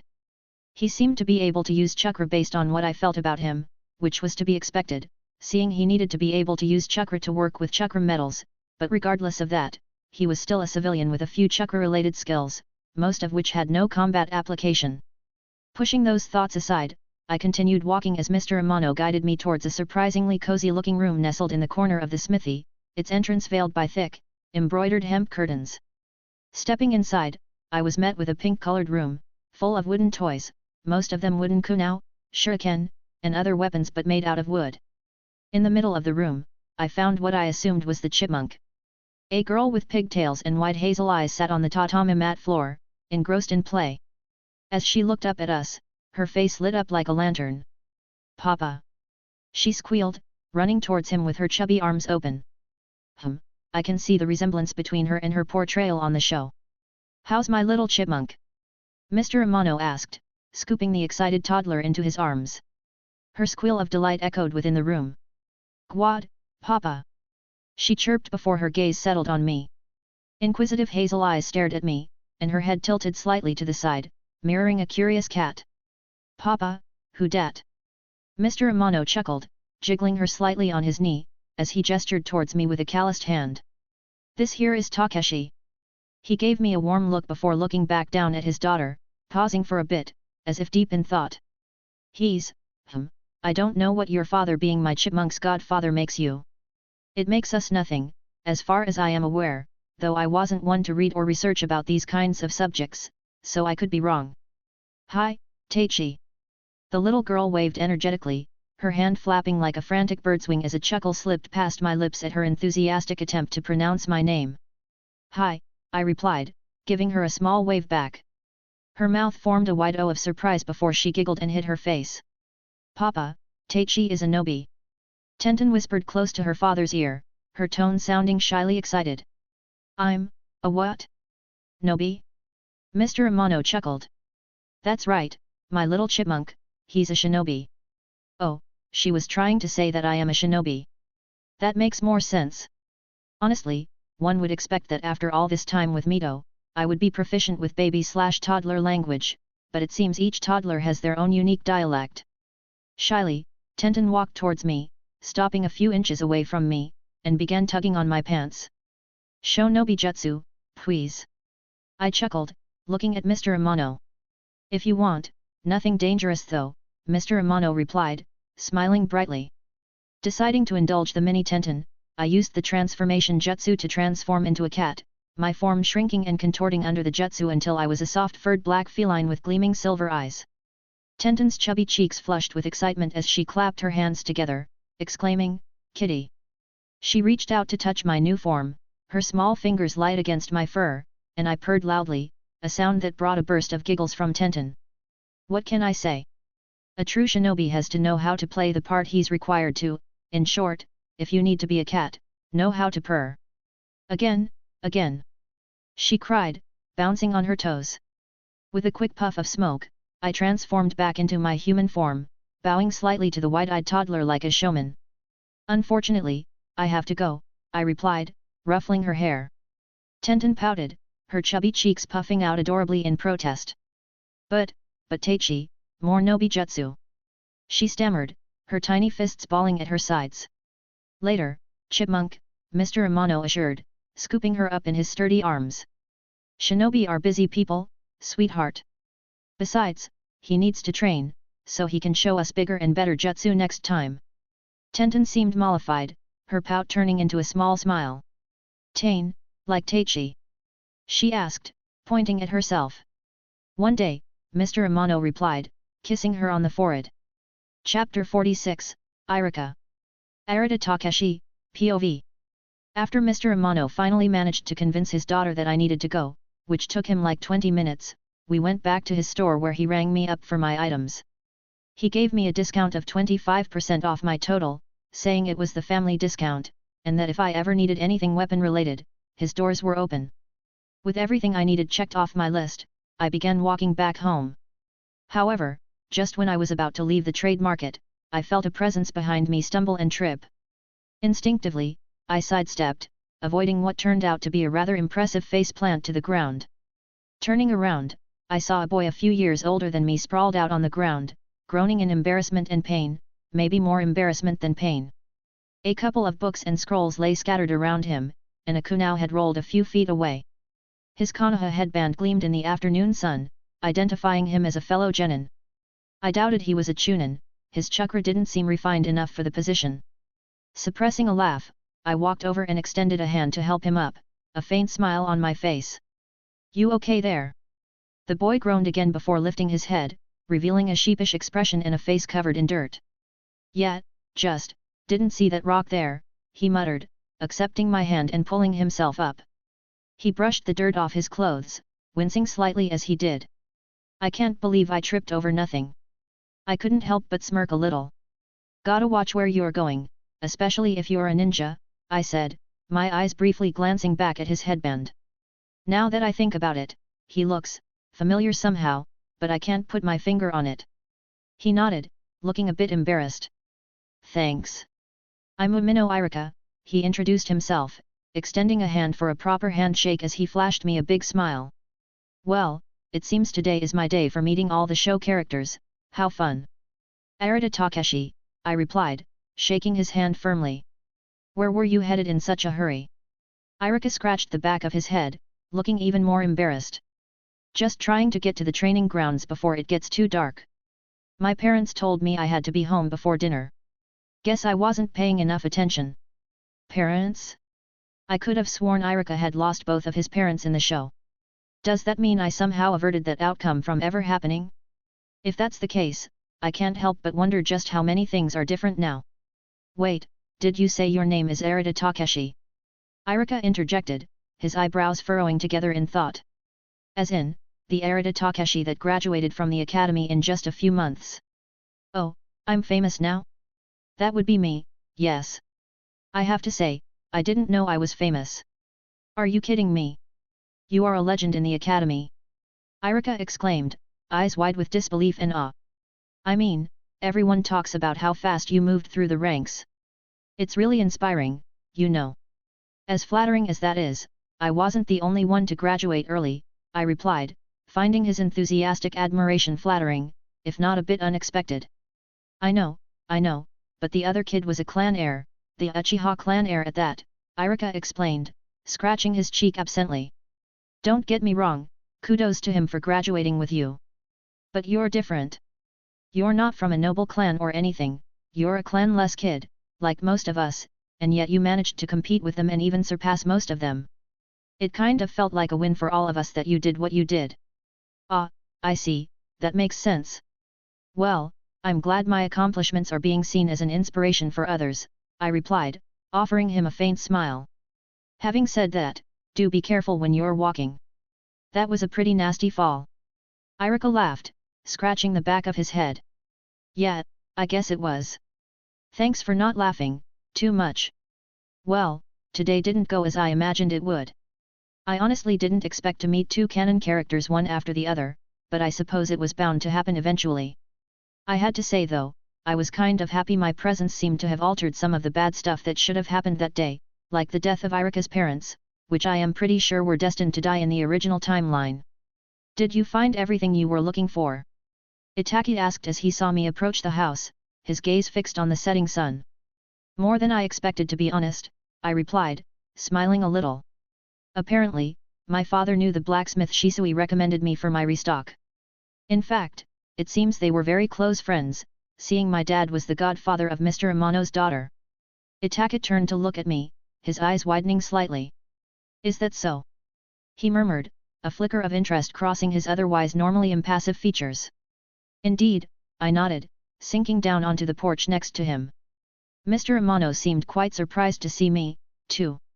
He even gave me a permanent discount at his store, 25% off. That's quite generous, Itaki remarked, leaning back on his hands and looking up at the sky.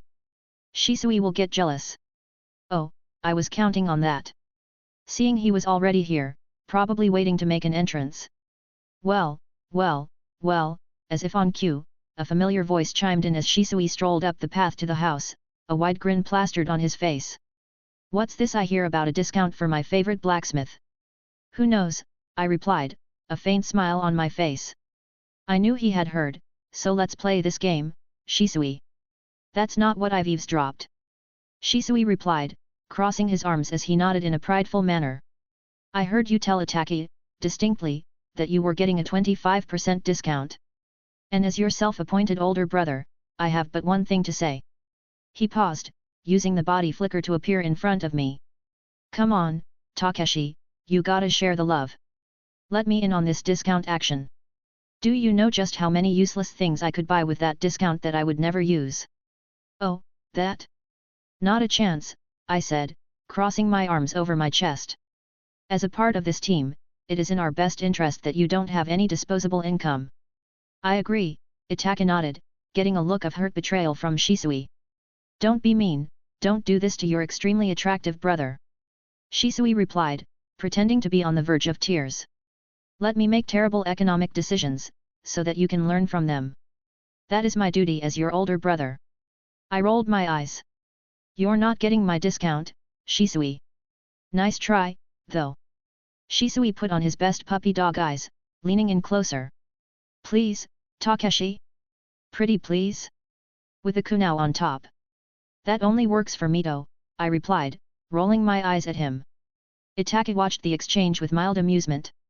You know, Takeshi, maybe you should ask Mr. Amano to charge Shisui extra. Extra? Shisui gasped, placing a hand over his heart in mock offense. And I thought you guys loved me. Love is a strong word, I replied, smiling at him. I'm still debating whether or not I consider you my friend, Itaki added, a small smile on his face. Shisui sighed dramatically, throwing his hands up in defeat. Fine. But don't come crying to me when you realize I could have shared all the useless stuff I was planning to buy with that discount. I think I'll manage, I chuckled. But thanks for the concern. Shisui pouted for a moment before breaking into his usual grin. Well, I'm glad the shopping trip went well, even if it somehow turned you into a heartless monster. Yeah, I said, patting him on the shoulder. Whatever you say, Shisui. Itaka shook his head, a small smile playing on his lips. You truly are ridiculous, you know that, Shisui. Ridiculously smart and handsome, you mean, Shisui corrected, winking at Itaki. Sure, let's go with that, I said, rolling my eyes again. I didn't have many friends, which was understandable, seeing I wasn't exactly a social butterfly, but I was happy with the friends I had. They were special in their own ways, and I wouldn't change them for anything in the world. Chapter 47, Goals and Dreams. Arata Takeshi, POV. By now, it had been 2 weeks since the incident with Orochimaru, 2 weeks under ANBU surveillance, and 2 weeks waiting for Jiraiya, who had yet to arrive. I wasn't angry at him, though. I imagined he was probably hunting his former friend down, which was understandable. He was one of the only shinobi capable of facing Orochimaru in combat without it being a total suicide mission. I could count on one hand the shinobi I knew were capable of that. The third Hokage. Jiraiya. Lord Fugaku. And Tsunade, but she was technically retired, according to the limited information I had about her. 4 people, that's how small the list of shinobi of that level was. Out of all of them, Jiraiya was currently the only one capable of facing Orochimaru, because not only did he have the necessary skill level, but also the time. The third Hokage had a village to run, Lord Fugaku had a clan to lead, and Tsunade, well, she had money to spend, I suppose. That left only Jiraiya as the viable option. So, yeah, I wasn't mad he hadn't come to the village yet, though I did wish he would. I was getting tired of having ANBU following me everywhere. Taking a deep breath, I dropped onto my bed, staring at the ceiling. Tsuki, my cat, lay curled up next to me, purring softly. My mind slowly drifted as I pondered my goals and aspirations. Despite everything, I had never questioned my goals, they were simple and clear: become the strongest shinobi, one without equal, and kill Danzo for what he did to my parents. Those were my goals, simple, concise, and within my grasp. Or so I told myself. But as time passed, I began to question them, not because I was backing down, but because whenever I thought about them, a hollow feeling would gnaw at me, prompting me to ask some deeper questions. Becoming the strongest shinobi, the god of shinobi, a title only 2 shinobi had ever carried in all of shinobi history: Senju Hashirama, the first Hokage, and Sarutobi Hiruzen, the third Hokage, was something I still wanted, without a doubt. But, after I achieved that goal, what then? Would I be satisfied? Would that be it? And then there was my other goal, killing Shimura Danzo. I knew without a shred of doubt that I would enjoy doing it immensely. Yet, somehow, this goal, like being the god of shinobi, felt more like a stepping stone rather than an end goal. I turned on my side, stroking Tsuki's fur absent-mindedly. The soft texture brought some comfort, but my mind remained restless. I guess my real question was, what did I truly want from life? What was my ultimate purpose? The more I thought about it, the more I realized that my current goals and dreams were just that, stepping stones that led to a path I couldn't yet see the end of. I thought about the people in my life: Itachi, Shisui, Lady Mikoto, Lord Fugaku, Princess Mito, and even Naruto, and Sasuke too. All of them, except for the babies, already had their own paths, their own reasons for fighting and striving, a much clearer understanding of what they wanted. But what about me? What was at the end of my path? Lady Mikoto and Lord Fugaku had their family and their clan, their goal being simple to understand yet hard to accomplish at the same time: to nurture the Uchiha and their family into something worth admiring, into something better than what they are now. Itachi had his ambition to bring peace, he wanted to become a beacon of hope in a world plagued with wars and death. He also wanted to be, when the time came, the best clan head the Uchiha had ever had, one that would make his father and the village proud. Shisui had multiple goals, some of them stupid, actually, scratch that, most of them were completely stupid. However, one of them, surprisingly, was that he wanted to become the next head of the Konoha military police force, to bring the village and the clan together by changing how the system works, a system he felt was built just to create divisions and mistrust between the villagers and the clan. What do you think, Tsuki? I asked my furry companion, wondering if she would have any insights about my predicament. Tsuki, in response, purred at me, offering a soft mewl. It was as if to say, I'm just a cat, Takeshi. These are your questions to answer, and even if I were to answer, it would just be you answering yourself. A small smile tugged at the corners of my lips. Maybe it wasn't about the destination. Maybe it was about the journey. Bah, who am I kidding? Even that thought felt vague and rather unsatisfying. I needed something more concrete, something that resonated with me on a deeper level, a purpose that would give my life meaning beyond just power and revenge. Closing my eyes, I let out a sigh. What do I really want? I whispered to myself, feeling the weight of the question pressing down on me. However, before I could ponder further, a soft knock on the door brought me back to reality. Opening my eyes, I turned to see Itachi standing there, a small smile on his face. Ready for our weekly game of shogi? He asked. Of course, I replied, gesturing for him to come in. Tsuki, who had been lounging on my bed, immediately jumped down and walked over to Itachi, purring as she circled his legs. Hello, Tsuki, Itachi said, bending down to scratch her behind the ears. She purred louder, clearly enjoying the attention. All right, let's get this game set up. We arranged the board and pieces on my small table and took our seats. Itachi moved first, as he always did, his eyes scanning the board with that calm, calculating look he always had. I made my move, and the game began. As we played, I couldn't help but think back to my earlier thoughts. What did I really want in life? Killing Denzo and becoming the strongest shinobi felt like goals, but they were just steps towards something I couldn't quite define. I wondered if Itaki ever felt the same way. Itaki, I said, breaking the comfortable silence. Can I ask you something? He looked up from the board, his expression curious. Of course, Takeshi. What's on your mind? What is it that you really want in life? I asked. What's your goal? I already knew what he wanted, but maybe hearing him explain it would help me answer my question. Itaki paused, his hand hovering over a piece on the board. He seemed to be deep in thought, considering my question carefully. After a moment, he moved his piece and looked at me with a thoughtful expression. I want to bring peace to our village, to the world, and in order to do that, I want to become the next Hokage, he said quietly. Okay, maybe I didn't know his goals as well as I had presumed. I was taken aback by his answer. Hokage? Really? Yes, Itaka continued, his eyes reflecting a deep determination. I want to protect the village and everyone in it. I want to create a world where children like Sasuke and Mito can grow up without the fear of war and loss. To do that, I need to become strong enough, influential enough to make a difference, and becoming Hokage is the best way to achieve that. It was a noble goal, one that required immense strength and dedication. That's a good goal, Itaki, I said, feeling a sense of admiration for my friend. I hope you achieve it. He smiled slightly. Thank you, Takeshi. What about you? Have you figured out what you want? I sighed, moving one of my pieces. I'm still working on that, I admitted. I have goals, but they feel more like steps to something bigger. I just don't know what that something is yet. Itaka nodded, understanding. It's okay not to have all the answers right now. What's important is that you keep moving forward, one step at a time. You'll find your path eventually. Hokage. He would make a good Hokage, possibly the best the village has ever had. As we continued our game in companionable silence, Itaka's words lingered in my mind, echoing. The idea of becoming Hokage was inspiring, a good dream to have, but it wasn't my path. I glanced at the pieces on the board, and as I made a move, capturing one of his pieces, it hit me. If Itaka's goal was to become the Hokage, the protector of Konoha, then my role could be different but equally important. If he was to be the light of Konoha, he needed someone to be the shadow.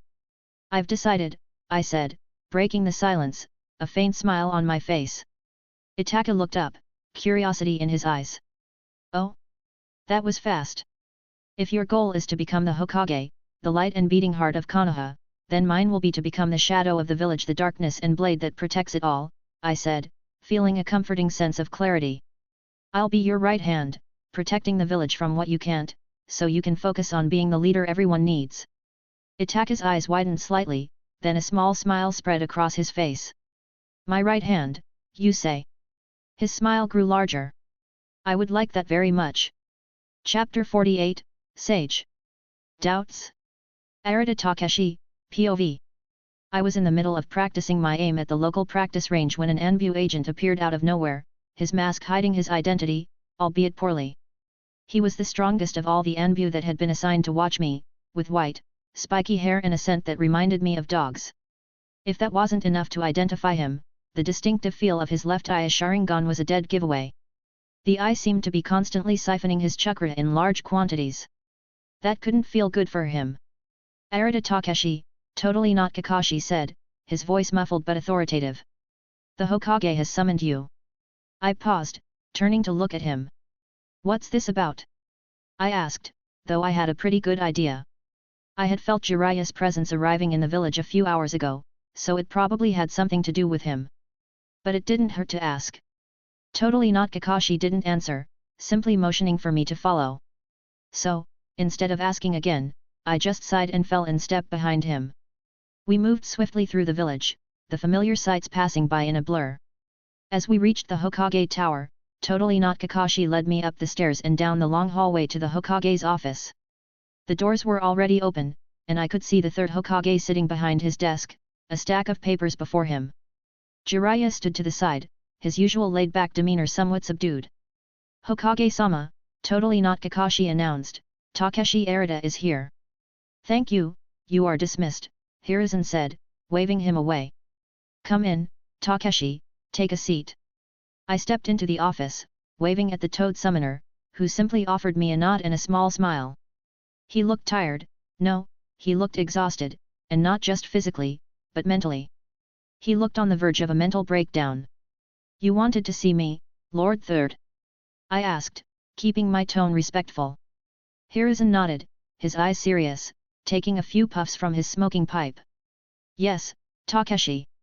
As you might recall, I wanted Jiraiya to take a look at you. I glanced at Jiraiya, who was watching me intently. Do you want me to take my shirt off? Yes, that would be great, Jiraiya responded, his voice a raspy drawl. I need to inspect the area where the seal was put. Even his voice sounded like he was done with everything. Very well, I replied, taking off my shirt. Jiraiya's tired eyes flickered over me briefly before they settled on my neck. Taking a deep breath, he stepped forward, his hands reaching out, touching the area where the seal had been placed gently. His fingers traced around, his brows furrowed in deep concentration. Takeshi, you are free to go. That was it. Well, that was easy. I'm almost mad now that I had to wait almost 2 months for him to come here and verify I didn't have anything on my neck with an inspection that took all but 10 seconds. So, does that mean I'm good? No seal? I asked, a faint smile on my face. It does, Jiraiya replied, offering me a tired smile.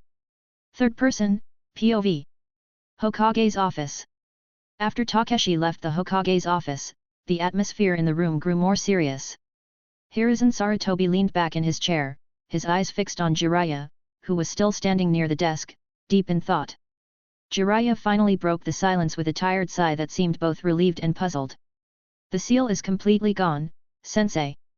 Not a trace of it remains on the boy's neck. Hiruzen nodded, a hint of relief in his eyes. That's good to hear. But I can sense there's more to it, which is what I was afraid of when I contacted you to come and check on him. Jiraiya sighed, running a hand through his spiky white hair. While I'm glad the seal is gone, because Takeshi and the village won't have to deal with it, it should have been impossible for a seal of that caliber to be erased so easily. I read the research Orochimaru left behind, his seal work was beyond complex and powerful. Even if the contents of the seal were somehow erased, the seal's formula, the remnants of its design, should have remained. Hiruzen frowned, his pipe hanging loosely from his lips. The more complicated a seal is, the harder it is to remove. Exactly, Jiraiya confirmed. I've seen my fair share of seals, and the one Orochimaru created is amongst the most advanced ones I have ever seen. I'm pretty certain he based his research on the Uzumaki to create it. For Takeshi to remove it so completely, to make it seem as if the seal was never there. The Hokage took a deep puff from his pipe, letting the smoke curl around him. Do you think this has something to do with his natural energy? Jiraiya nodded slowly. It's possible. The natural energy emanating from Takeshi is unlike anything I've encountered. It's not just potent, it's pure, but also more predatory. It's hard to explain. Perhaps it played a role in neutralizing the curse mark. But even so, the precision required to erase a seal without leaving any traces beyond anything I've seen. And let's not talk about the amount of natural energy he would have needed to accomplish such a thing. Hiruzen leaned forward, his brows furrowed in thought. I haven't told you how exactly he got rid of the curse seal, did I? Jiraiya shook his head, taking a seat on one of the many chairs around. No, you only said he used his Kekkei Genkai and burned the seal away. After a moment of contemplation, Hiruzen exhaled deeply and met Jiraiya's gaze. It wasn't as simple as that, I'm afraid. Jiraiya raised an eyebrow, intrigued. Go on, Sensei. Hiruzen took a deep breath, gathering his thoughts. Takeshi used his natural energy to burn the mark away, yes. But it wasn't just a matter of channeling his energy, his body began to change as he used his power. Jiraiya's interest was piqued. Change how? Hiruzen's expression grew more serious. First, his eyes turned gold. Then, as he continued releasing his power, his face began to distort, becoming more bestial in appearance. His teeth turned into fangs, and his voice sounded more like a beast than a child. It was an unnerving sight, to say the least. Jiraiya listened intently, his mind racing as he absorbed the information. That kind of transformation, to a certain degree, sounds a lot like how senjutsu works when the user isn't a perfect sage. Exactly, Hiruzen agreed, taking a big puff from his pipe before continuing. But that wasn't all. The killing intent and bloodlust that emanated from him were unnaturally large for a child his age. It was as if he had become a different being altogether, one driven by a powerful, almost uncontrollable urge. Did he act differently while that was happening? Jiraiya asked, his brows furrowing in concern. Hiruzen's eyes held a far-off look. No, he was the same Takeshi we know, and that's what confuses me the most. But even though his personality seemed to remain intact, I could tell he was different. His stance became more aggressive, more ferocious. A part of him seemed to have been taken over by raw instinct. Then, as if nothing had happened, he simply reeled all the power he had released, reversing the changes as if they were never there. Jiraiya sighed, rubbing his temples. That doesn't make any sense. Natural energy is a delicate thing when it comes to control. It either affects you physically or mentally, or if you are terribly unlucky, both. At this, the Sunin took a deep breath. To be able to just go back to normal without any difficulty would normally mean he has a very advanced level of control with his natural energy. I sense a but coming. Hiruzen remarked, leaning back in his chair with a weary sigh. Of course there is a but, Jiraiya continued, a frown tugging at his lips. Based on what you told me, he was both affected by the two forms. And that shouldn't be possible. Physical changes are the easiest to work with, I would know. But psychological changes are an entirely different matter. They are nearly impossible to work with, they just drive you mad and that's it. They don't kind of affect you or mildly change you. They hit hard and at full force from the beginning. But Takeshi wasn't fully affected by them, Hiruzen replied, looking at his student. Despite the turmoil, his inherent calmness still shone through, as if draped over the tempest like a thin veil. There was a struggle, yes, but it didn't consume him. Jiraiya nodded, as if the old Hokage had proven a point. That's exactly the point. You can't control the psychological changes. They either affect you, or they don't. And if they happen to affect you, there's no measure of control about it. No fighting back against it. You just succumb to them for as long as the natural energy is running through you. It seems his Kekkei Genkai is more intricate than we initially thought, Hiruzen murmured, his eyes narrowing as he contemplated the possibilities. Jiraiya chuckled, taking a deep breath. That's an understatement. Chapter 49, First Sea Mission. Arata Takeshi, POV. After almost 2 months of doing next to nothing, my team was finally back in action, ready to do more ninja stuff. This meant doing more chores, which gave me mixed feelings. While I was happy to be active again, I was also annoyed. Nonetheless, I was mostly relieved because I was finally free to take a bath without feeling the ennui behind my door. I discovered that I didn't particularly enjoy being watched 24/7. In fact, I found it rather annoying. So, how many houses are we going to paint today? I asked, a faint smile on my face, as Mr. Yamato, Shisui, Itaki and I walked through the village, making our way towards the Hokage's office to take our first mission of the day. We are not painting houses today, Mr. Yamato replied, his tone even, but I could tell there was a hint of amusement in his voice. I think it's about time we take a C-ranked mission. Did my ears deceive me, or was our wonderful sensei telling us we were finally getting off chore duty? Could it be that we were finally free? Ah, Shisui said with a mock pout, dragging his feet dramatically. I was starting to like painting houses and cutting grass. It was fun, relaxing, very zen. I even had a name for our company, Shisui and the Rest Painting and Landscaping Company. Itaka gave Shisui a sidelong glance, his lips hinting at a rare smile. Too bad, it seems you missed your true calling, Shisui.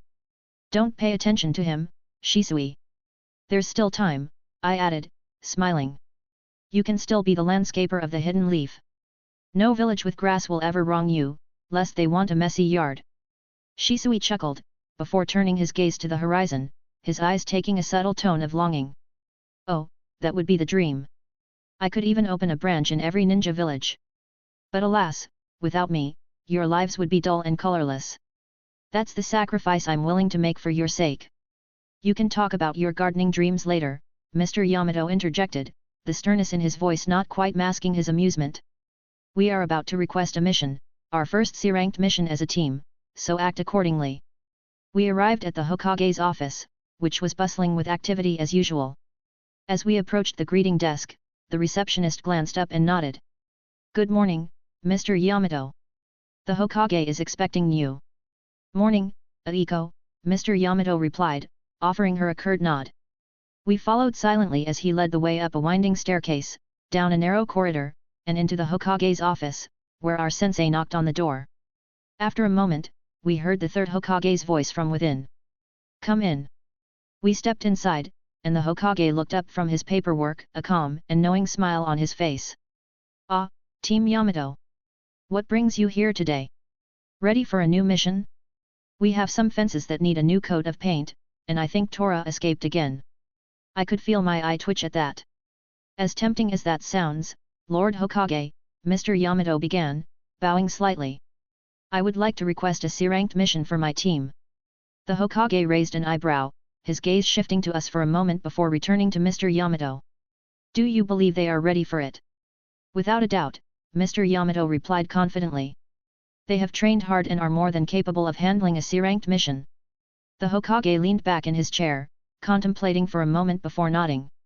Very well. I trust your judgment, Yamato. Let's see what missions are available. He reached for a scroll on his desk, unrolling it to scan the contents. Ah, here's one. A simple escort mission to Hash Village. You are to ensure the safe passage of a merchant and his goods.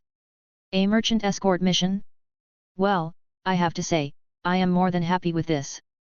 It was a big step up from painting fences, babysitting, doing landscaping, and catching runaway pets which somehow were almost always Tora.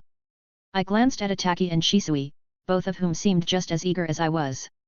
Thank you, Lord Hokage, Mr. Yamato said, accepting the scroll. We will depart as soon as possible. Your client's name is Suzuki Kenji. He will be waiting for you at the East Gate in 2 hours, so get everything you need, the Hokage added, dismissing us with a nod. We will, Lord Hokage, Mr. Yamato replied. And remember, be cautious, the Hokage advised, his tone more serious. Even the simplest missions can have unexpected dangers. Keep your wits about you. That warning wasn't for our sensei, it was for us. Considering Naruto's first C-ranked mission turned out to be an A-ranked mission, it was understandable. Though I had to say, I was kind of crossing my fingers for this mission to turn out to be more difficult than its intended designation. Difficult enough to make me work for it, at least. Though if that didn't happen, I wouldn't complain. Getting a C-ranked mission was already a win on its own. Understood, Mr. Yamato replied, bowing again before leading us out of the office. As we exited the Hokage Tower and began walking through the village, Shisui couldn't help but grin. Well, it's not exactly a high-stakes mission, but it's a start. What do you guys think? I think it's a great opportunity to prove ourselves, Itaka said, his voice calm and composed as always. I nodded in agreement. Either way, it's better than painting fences. Anything was better than painting fences, anything. And don't you worry about a thing, my sweet little minions. Your awesome and unbelievably handsome big brother will protect you, so there's nothing to fear, Shisui added, puffing out his chest with an exaggeratedly self-assured smirk. Itaki rolled his eyes at Shisui's display while I stifled a chuckle. If there was one thing we counted on more than our individual battle prowess, our talent and our tactical skill, it was Shisui's ability to make everything seem like a joke. 2 hours later, we had finally finished packing all the necessary gear for our mission. The mission was supposed to take 3 days to complete, with rests included, so we had quite a bit to pack, food rations, money, kunaus, etc. We also had to wait for Itaki and Shisui to change their attire. Clan members, especially members of the big clans, weren't supposed to wear clan attire with anything that could tell an enemy shinobi to target them first. It served as a precaution against bloodline theft or targeting. Once that was done, and everyone was ready, we made our way to the East Gate, where we were supposed to meet our client, Suzuki Kenji. As we approached the gate, we saw a middle-aged man standing there, looking slightly anxious.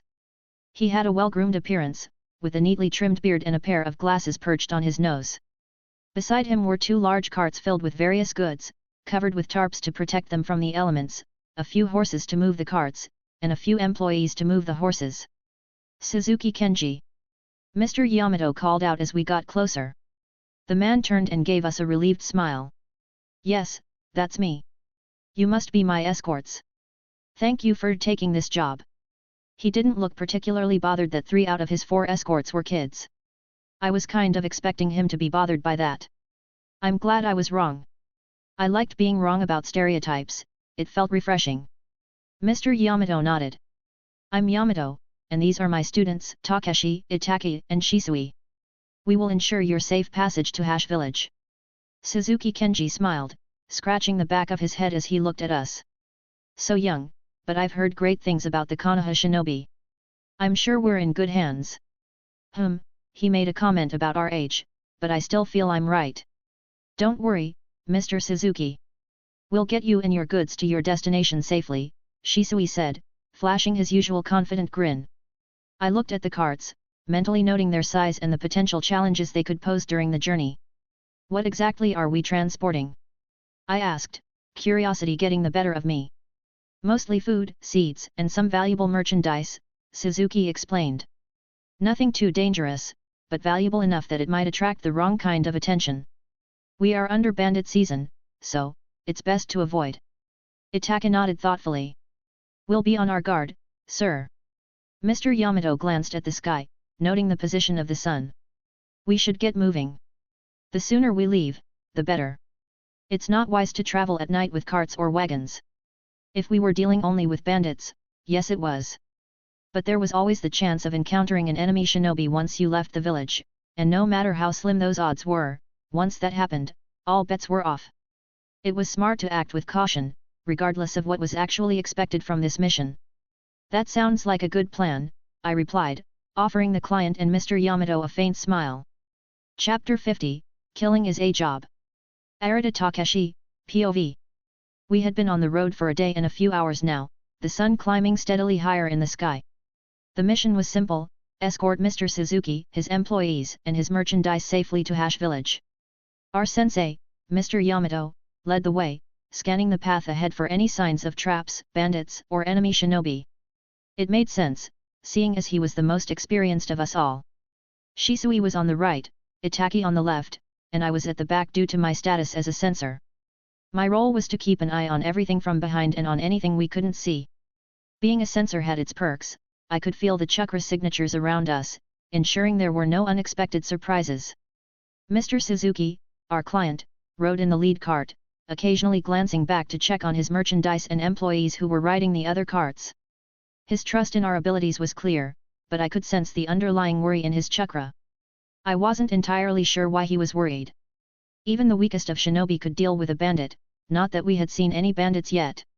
I hadn't even felt them yet. The road had been clean for the most part so far, with the only chakra around belonging to animals and such. Speaking of the road to Hash Village was, well, rather long and boring, bordered by dense forests on either side. Not everything was bad though, the trees provided a decent level of shade, making the journey somewhat pleasant despite the lack of anything substantial to do. I didn't have a lack of entertainment though. Despite having yet to find the first bandit, I was having some fun here and there, all thanks to Shisui annoying Itaki every few minutes. Like right now. Shisui said from his side, trying to engage Itaki in conversation for the 11th time so far. You know, Itaki, I was thinking about the name for my landscaping company. And here's what I have, Shisui's Supreme Shrubbery. What do you think? Itaki's response was a noncommittal grunt, his eyes focused on the trees to our left. He was exhausted from dealing with Shisui's antics all on his own. I don't care. Ah, come on. You could be my first customer. I'll even give you a discount, Shisui teased, his grin wide. 1% off. The reason why Shisui wasn't alternating between bothering me and Itaki was that my role in the mission required no distractions. Knowing that, our wonderful sensei ordered Shisui not to bother me. Mr. Yamato glanced back at us, well, mostly at Shisui, his expression unreadable. Stay alert, he reminded us, his voice carrying over the sounds of the carts and the forest. We don't know what we might encounter on this road. Yes, Sensei, we replied in unison. Focusing back on the road, I extended my senses, searching for any disturbances or changes in the vicinity. So far, everything was the same as always. I adjusted my position slightly, my eyes scanning the rear of our procession. The road behind us stretched out empty, nothing but dirt and trees. I suppose our first C-ranked mission will go without a hitch. It's still better than painting houses. Besides, there's always the next missy. What do we have here, it seems I might see some action after all. Just as I was about to accept the fact this mission was going to be as exciting as watching grass grow, a shift in the atmosphere caught my attention. A faint ripple in the chakra flow, like a stone disturbing the still surface of a pond. It was subtle, barely noticeable, but it was there, a few miles ahead of us. Sensei, I called out, a faint smile on my face. What is it, Takeshi? Mr. Yamato asked as he turned around, his gaze meeting mine.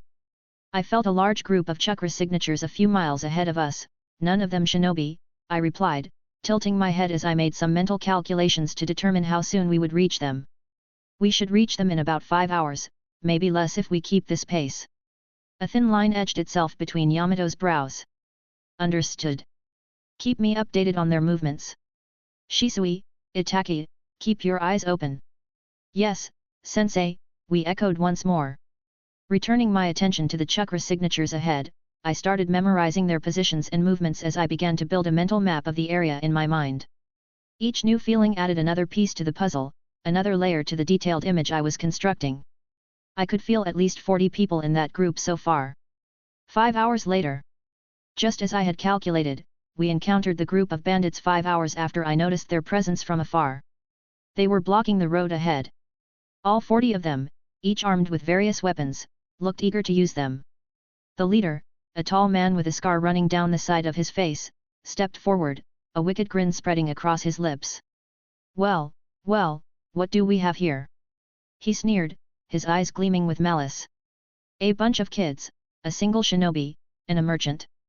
Looks like we hit the jackpot, boys. Well, for one, I'm insulted by that statement. Just because I'm a bit shorter than other shinobi doesn't mean I'm not one. I'm also insulted by the fact that he thinks he hit the lottery with us, even if my team was useless. A single jonin is capable of leveling an entire army of civilians without breaking a sweat. Mr. Yamato stepped forward, his expression calm but his eyes sharp. Move aside. We have no business with you. Interfere, and we will be forced to deal with you, with extreme prejudice. Basically, our sensei was telling the bandits to either move out of the way or die. Too bad they don't seem to have 2 brain cells to share amongst the group. The bandit leader laughed, a harsh, grating sound. I don't think so. Hand over the goods, and maybe we'll let you live. Oh dear, life was chasing this poor idiot, but he seems to be faster. Oh well, he was given his choice and made his grave. Now all that is left is waiting for our sensei to give the signal.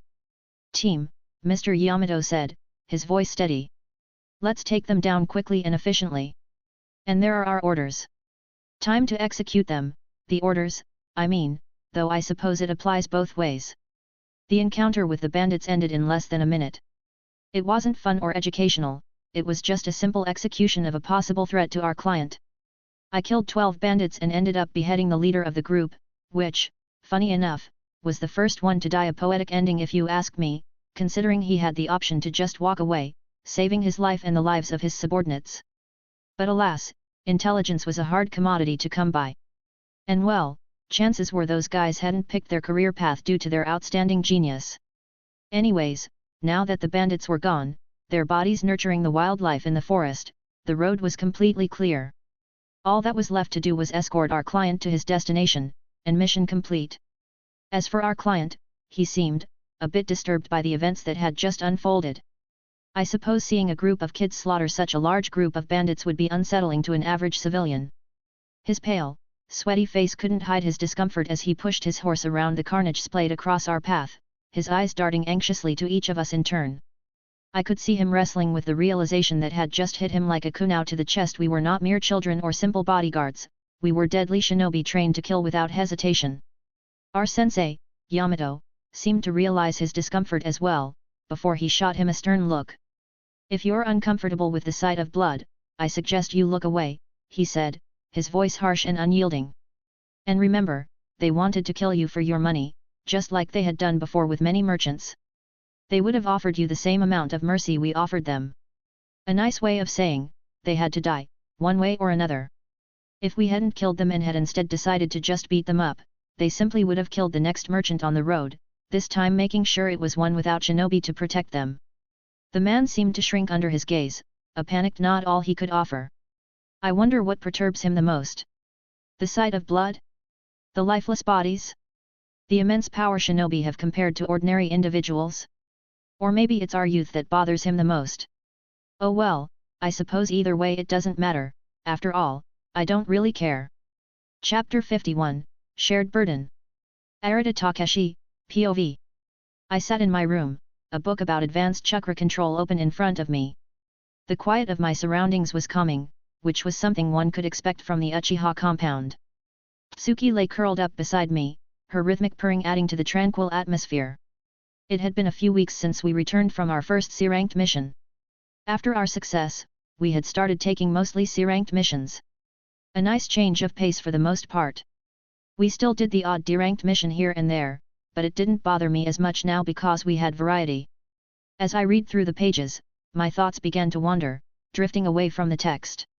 For a few months now, I had been meaning to talk to Itaki about Danzo, about how much of a threat he was. The knowledge of what he did to my parents was a heavy burden, one that weighed on me constantly. I knew why Danzo had targeted my parents. It wasn't because they were a threat to the village or because they were traitors, it was because they were an obstacle between him and me. He wanted me as a weapon, and I had no doubts he wanted Itaki as well, for the very same reason he wanted me.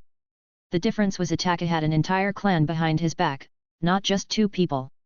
Itaki deserved to know the truth, not only for his safety but because he had become like a brother to me. But every time I considered bringing it up, something held me back. I wasn't sure what exactly. Maybe it was the fear of how he would react, or perhaps it was the uncertainty of what would happen next. Itaki was smart, probably the smartest person I knew, and I had no doubt he would understand the gravity of the situation. I sighed, running a hand through my hair. My thoughts circled back to the day I found out about Danzo's involvement in their death when my father's summon came to me, giving me a feather with a message. The raw, searing pain of that moment was still vivid, and the anger that followed was like a dark cloud, always hovering just at the edge of my consciousness. I had spent countless nights lying awake, thinking about how I would kill him. How I would avenge my family. Taking a deep breath, I glanced over at the book again, trying to refocus on the techniques it described. But no matter how hard I tried, my thoughts kept drifting back to Danzo and the secret I was keeping from Itaki. There was also the fact that once I told Itaki, there would be no turning back. It would set off a chain of events that I couldn't predict or control. Itaki was fiercely loyal to those he cared about, and once he knew the truth, I knew without a doubt that he would be compelled to act. And that action could very well put him in direct conflict with Danzo, a dangerous position for anyone, let alone a young shinobi. If he told Lord Fugaku and Lady Mikoto, and they tried to investigate the matter, things could get out of hand, putting everything I care about in danger before I was ready to defend it. Sometimes, I wondered if Itaki had his own suspicions about Danzo or about me keeping something from him. He was perceptive, often seeing through the facades that others couldn't. But even if he did suspect something, he had never pressed me for answers. Perhaps he was waiting for me to come to him, to trust him with the full story. I sighed again, deeper this time, and closed the book. Perhaps I should just go ahead and do it. The more time I spent thinking about it, the more I would find a way to stop myself from telling him. What do you think, girl? I asked, looking down at the small, ebony cat curled up beside me. She blinked her jade green eyes sleepily at me, then yawned and rested her head back onto her paws. I suppose I will take that as a yes. Letting out a deep breath, I tossed my book aside. Tsuki, my adorable cat, was right. Enough was enough. I couldn't keep pushing this off. It was time to tell Itaki the truth, and even if that meant I wouldn't have control over what would happen after I told him, it was the right thing to do. Steeling myself, I stood up and made my way out of my room, Tsuki following me closely.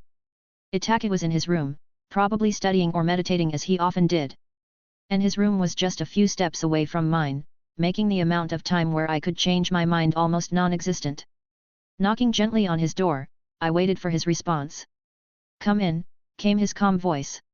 Opening the door, I found him sitting by his window, the setting sun casting a warm glow over the room. He looked up from the scroll he was reading and gave me a small, welcoming smile. "Takeshi, what brings you here?" I took a deep breath, stepping into the room and closing the door behind me. "Itaki, there's something important I need to talk to you about." His smile faded, replaced by a look of concern. "What is it?" I sat down across from him, gathering my thoughts. I honestly had no idea how to word this out, but I suppose just telling it like it is should suffice. It's about Danzo, and my parents. Itachi's eyes widened slightly, and he put the scroll aside, giving me his full attention. Go on, he said, his voice steady but tinged with worry. I took another deep breath, feeling the weight of my words even before I spoke them. There's no easy way to say this.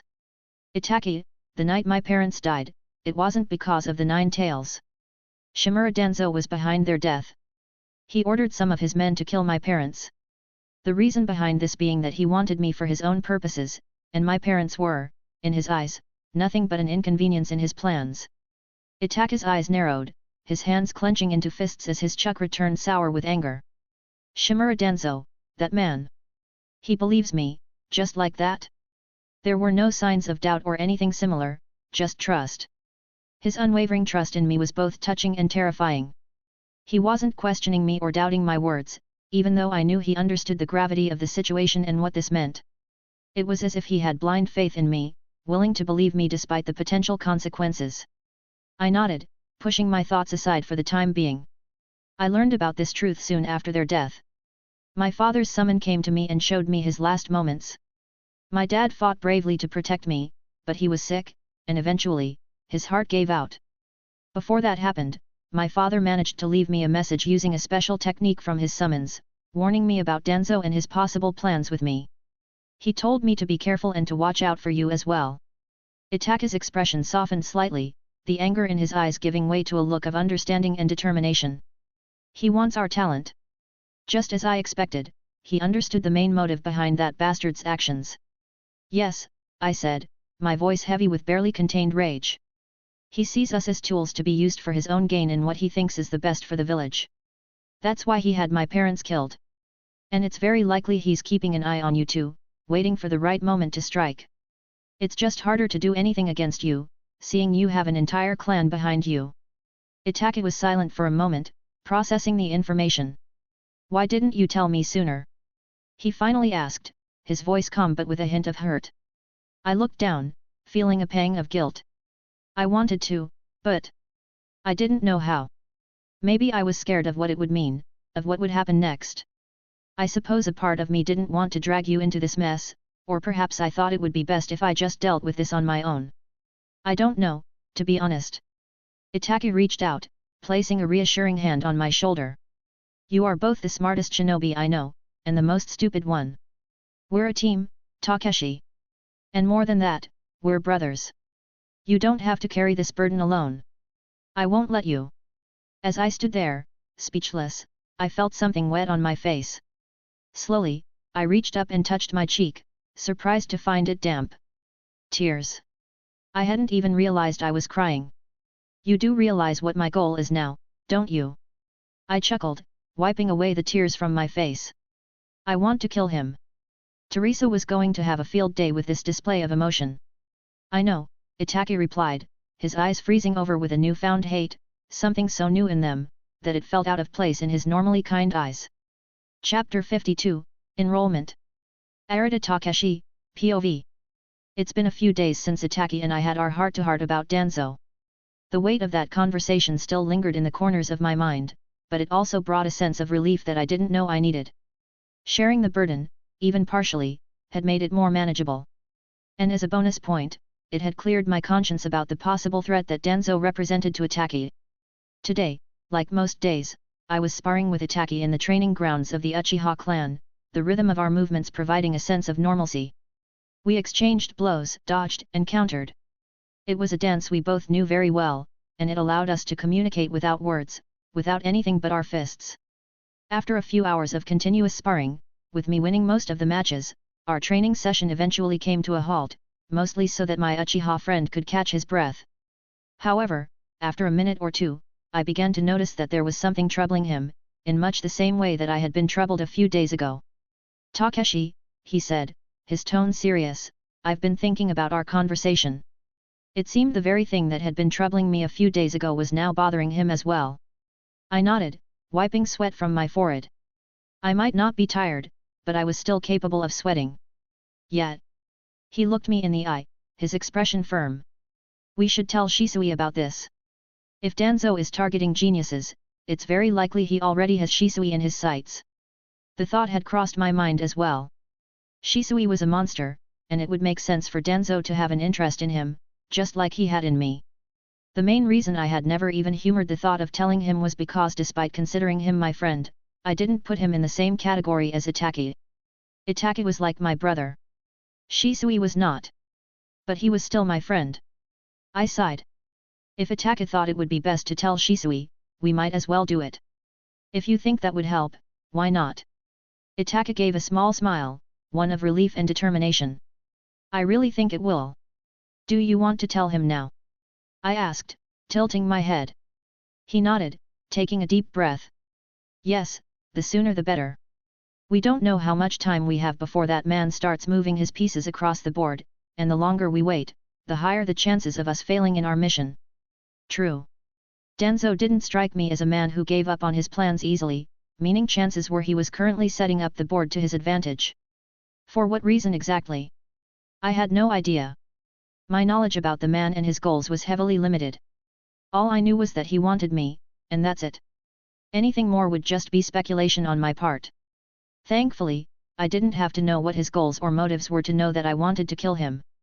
Mr. Yamato, POV. As I walked through the streets of Konoha, making my way towards the Hokage's office, my mind was busy with thoughts of my genin team. It had been a few days since our last mission, and I had been mulling over the idea of enrolling them in the upcoming Chunin exams, despite the fact that 2/3 of my team had graduated less than 6 months ago. Under normal circumstances, genin taking the Chunin exams so close to their genin graduation was a no-go. The average shinobi required years of experience, training, and growth before even thinking of enrolling in the exams. However, my team was anything but normal. Shisui alone was considered a genius among geniuses, some even calling him the best of his generation. His prowess and talent, despite being just a genin, were recognized by everyone who had seen him in action. The only reason he was still a genin was because he had retracted his Chunin application multiple times over the years for various reasons, the last one being because he wanted to be on the same team as his friends, Itaki and Takeshi. I knew Shisui better than most, and I knew for a fact that he was more than ready to take the exams. Hell, he was overqualified for them. His prowess as a shinobi was such that he could be a jonin with ease. Then there was Itaki, whose intellect, tactical mind, skill, and talent seemed nearly endless. At such a young age, his understanding of complex jutsu and strategic thinking was beyond exceptional. He had a natural ability to analyze situations and respond with precision and efficiency. His sharingan, though not yet awakened, added another layer to what would become his full potential. And last but not least, there was Takeshi, another genius, another monster in the making. His incredible skill as a sensor despite his inexperience was remarkable, his range alone was larger than most sensors I had ever encountered. Not only that, but he had an outstanding mastery in the art of kenjutsu, employing techniques that displayed a proclivity for creating new sword styles and techniques. His ability to wield his unique sword with such finesse and power was unparalleled. Moreover, his seemingly limitless stamina and huge chakra pool allowed him to outlast opponents who would otherwise be considered his equals. As I walked, I couldn't help but reflect on how fortunate I was to have such an extraordinary team.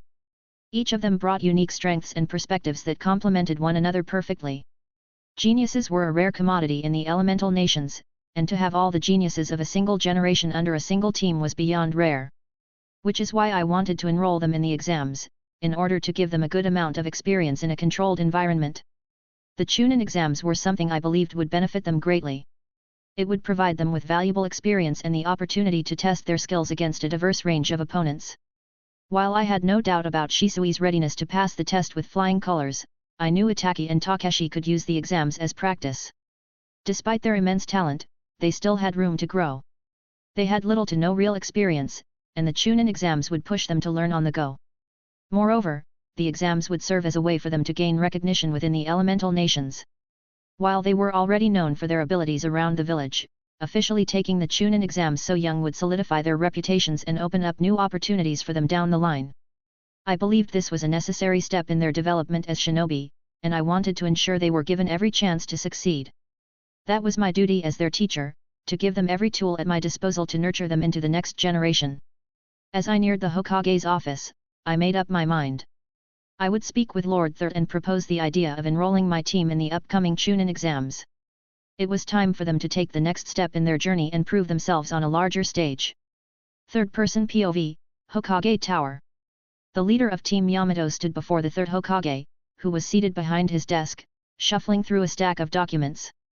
Hiruzen Sarutobi looked up as Yamato approached, setting his papers aside and offering a welcoming smile.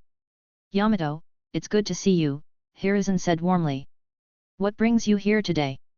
Lord Third, I wanted to discuss the upcoming Chunin exams, Yamato began, his tone respectful yet determined. I believe my team is ready to participate. Hiruzen raised an eyebrow, leaning back in his chair. Your team? Are you sure about that? Itaki and Takeshi haven't been under your guidance for very long. Do you think they're prepared for such a challenge? Yamato nodded confidently. I understand your concerns, Lord Third, but I have complete faith in their abilities.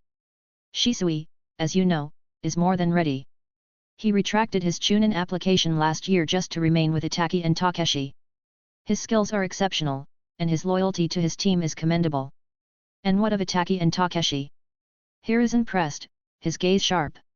They are undoubtedly talented, but talent alone does not guarantee success in the exams or survival for that matter. Itaki and Takeshi are not just talented, they are extraordinary, Yamato replied without missing a beat. Itaki's intellect, skill, and strategic thinking are beyond his years. He has a natural ability to analyze and respond to situations with precision. He paused, allowing his words to sink in before continuing. Takeshi, much like Itaki, is smart, capable of adapting to most situations with ease. His skill as a sensor is remarkable despite his inexperience, to the point that I believe without a doubt that he will become Konoha's best sensor in the next few years, if not the best sensor in the world. Not only that, but his Kenjutsu techniques are beyond anything I have ever seen, most of which he has seemingly created himself from scratch, displaying a level of mastery over the art that is unparalleled. Hiruzen listened intently, nodding slowly. You have given this much thought, Yamato. However, the Chunin exams are not just about individual skills. They require teamwork, resilience, and the ability to handle unexpected challenges. And that's precisely why I believe they are ready, Lord Third, Yamato responded. Their teamwork is beyond exceptional. Not only do they complement each other perfectly, but their combined strengths make them a powerful unit in the field. There's also the fact that they trust each other blindly, to the point that it looks like a unit of veterans in action, one who has spent years together to hone their trust and teamwork. They don't need to talk to act, when they move, the three simply know what the other will do and act accordingly. Hiruzen stroked his beard thoughtfully. Very well, Yamato.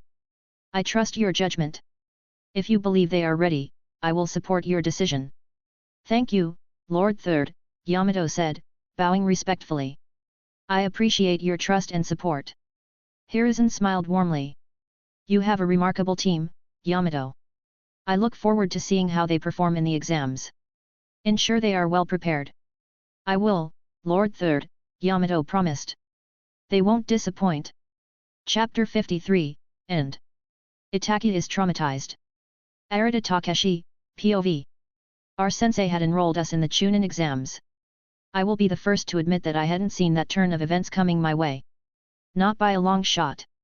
I mean, sure, I had mused about the idea of having a bigger challenge here and there, seeing that genin life had been mostly boring, but I had never voiced my concern. Mostly because I imagined it would have been rather pointless, seeing that we only graduated from the academy a few months ago, so in a way, it felt almost disrespectful to ask for a promotion so soon after the first one. But hey, I wasn't going to complain. You know what they say, don't look a gift horse in the mouth. So, if the opportunity was presenting itself so easily, I was simply going to take it and make the most out of it. Does this mean I thought I was going to pass the exam? I wasn't sure. Maybe if the passing grade was based on strength alone, sure, but there were many factors in play in the exams, other than just pure combat skill, so I wasn't sure about what the outcome would be. Though, if you asked me personally, I think I had a very decent chance of getting that promotion. But even if that wasn't the case, I was still glad for the opportunity, nonetheless. The chance of fighting against other shinobi without restriction, most of whom their respective villages think are ready to be Chunins, was too good of an opportunity to miss out on. We had 3 months to prepare for the exams. 3 months free of missions, and anything other than training. More than enough time to get ready. I can hardly wait, I muttered, a faint smile on my face. I truly hope these exams don't end up being a disappointment, like the genin exams. My memories of the anime show a lot of entertainment value in the exams, so my expectations were high, so here's to hoping they don't disappoint. Uchiha Compound, Main House. Mikoto sat across from Fugaku, her face edged with worry only a mother could feel. She had been pacing the room before finally sitting down, unable to shake off her concerns. Fugaku, they're too young for this, she said, her voice trembling slightly. The Chunin exams are dangerous. They're just kids. We can't let them take the exam. Fugaku remained calm, his eyes steady as he met his wife's gaze. I understand your concerns, Mikoto, but they're not just any kids. Takeshi and Itaki are prodigies, the future of the village. In their short lives, they've demonstrated skills and maturity far beyond their years. Mikoto sighed, rubbing her temples. I know they're talented, but talent doesn't mean they're ready for something like this. The exams are dangerous and have no rules. Each year, more and more kids die taking the exam. What if something happens to them? I can't bear the thought of losing them. Fugaku reached across the table, taking her hand in his. Mikoto, I worry about them too. But this is an important step in their growth. They need to face challenges to become stronger. Shielding them from every danger will only hinder their development. Mikoto's eyes softened, but the worry didn't leave her face. I just want them to be safe. Takeshi already lost his parents. I don't want him to face more danger than necessary, and Itaki is so kind, too kind for our world. I just think they need more time before taking this step. Fugaku nodded, understanding her fears as one of his hands ran through her hair. I understand your worry, my love. But I believe their sensei, Yamato, wouldn't have recommended them if he didn't believe they were ready. But if it will ease your mind, I'll keep an eye on them. I'll make sure they're safe. Mikoto looked at him, a glimmer of hope in her eyes. You promise? I promise, Fugaku said firmly, bringing her close to him. I'll ensure they return from the exam safely. Be that as it may, I ask you to trust in their abilities, and trust in me when I say that they'll be fine. Mikoto took a deep breath, smiling at him. Thank you. It's just hard. They're still so young. I know, Fugaku said softly, kissing her on the forehead. But they're also strong. We've raised them well. Have faith in them, and in us. Mikoto nodded. All right. But please, keep a close watch on them. I will, Fugaku assured her, giving her another kiss, this time on the lips. They'll come back stronger and more prepared for the future. And they'll have us to support them every step of the way. Mikoto released a soft sigh, leaning into Fugaku's arms. It was a safe place, a comforting place, where the worries of the world seemed to dissolve into nothingness. But as much as she wished she could stay in that moment forever, she knew it couldn't be. Their sons had chosen their paths, and she couldn't help but worry about them. Though, if you still need some peace of mind, I might have a way to make you forget about all this, Fugaku whispered, a playful yet naughty glint in his eyes. Normally stoic and stern, moments like these were a reminder of the man she had fallen in love with, a man who was capable of softness and humor amidst the harsh realities of their world. Mikoto chuckled. And how will you do that? His answer came as a mischievous grin that tugged at the corners of his mouth. Well, I can think of a few things, Fugaku replied, softly nuzzling his nose against hers. The soft laughter that escaped her lips was a gentle melody to his ears, as the tension in her body melted away. How can you think of that in a moment like this? Mikoto giggled, playfully hitting his shoulder. Fugaku merely shrugged, his grin never wavering. Well, is working, is it not? Besides, the babies are sleeping. Fugaku. Mikoto reprimanded, crossing her arms. Yes, my love. Fugaku replied, his voice dropping to a husky whisper as he gently brushed a few stray locks of hair behind her ear, relishing the softness against his rough hands. Mikoto could feel the heat rushing to her cheeks, looking at her husband both annoyed and happy. You're impossible, she murmured, failing to keep the smile off her face. Fugaku chuckled lightly, cradling her closer into his arms. And yet, you still love me. Uchiha Itaki, POV. Just as Takeshi and I were making our way back to our house, being done with today's training, Takeshi suddenly stopped us in our tracks, his expression changing, as he said that it was within our best interest to stay with Shisui for the night. Based on the tone of his voice, and his lack of worry, it was easy to deduce it wasn't anything life-threatening. So, I had to admit that I couldn't help but be a bit curious. I knew Takeshi wouldn't suggest staying at Shisui's without a good reason. After all, that meant putting up with Shisui's endless antics for hours on end, something Takeshi usually avoided. However, every time that I asked for clarification, his response was that he was doing it for my own good.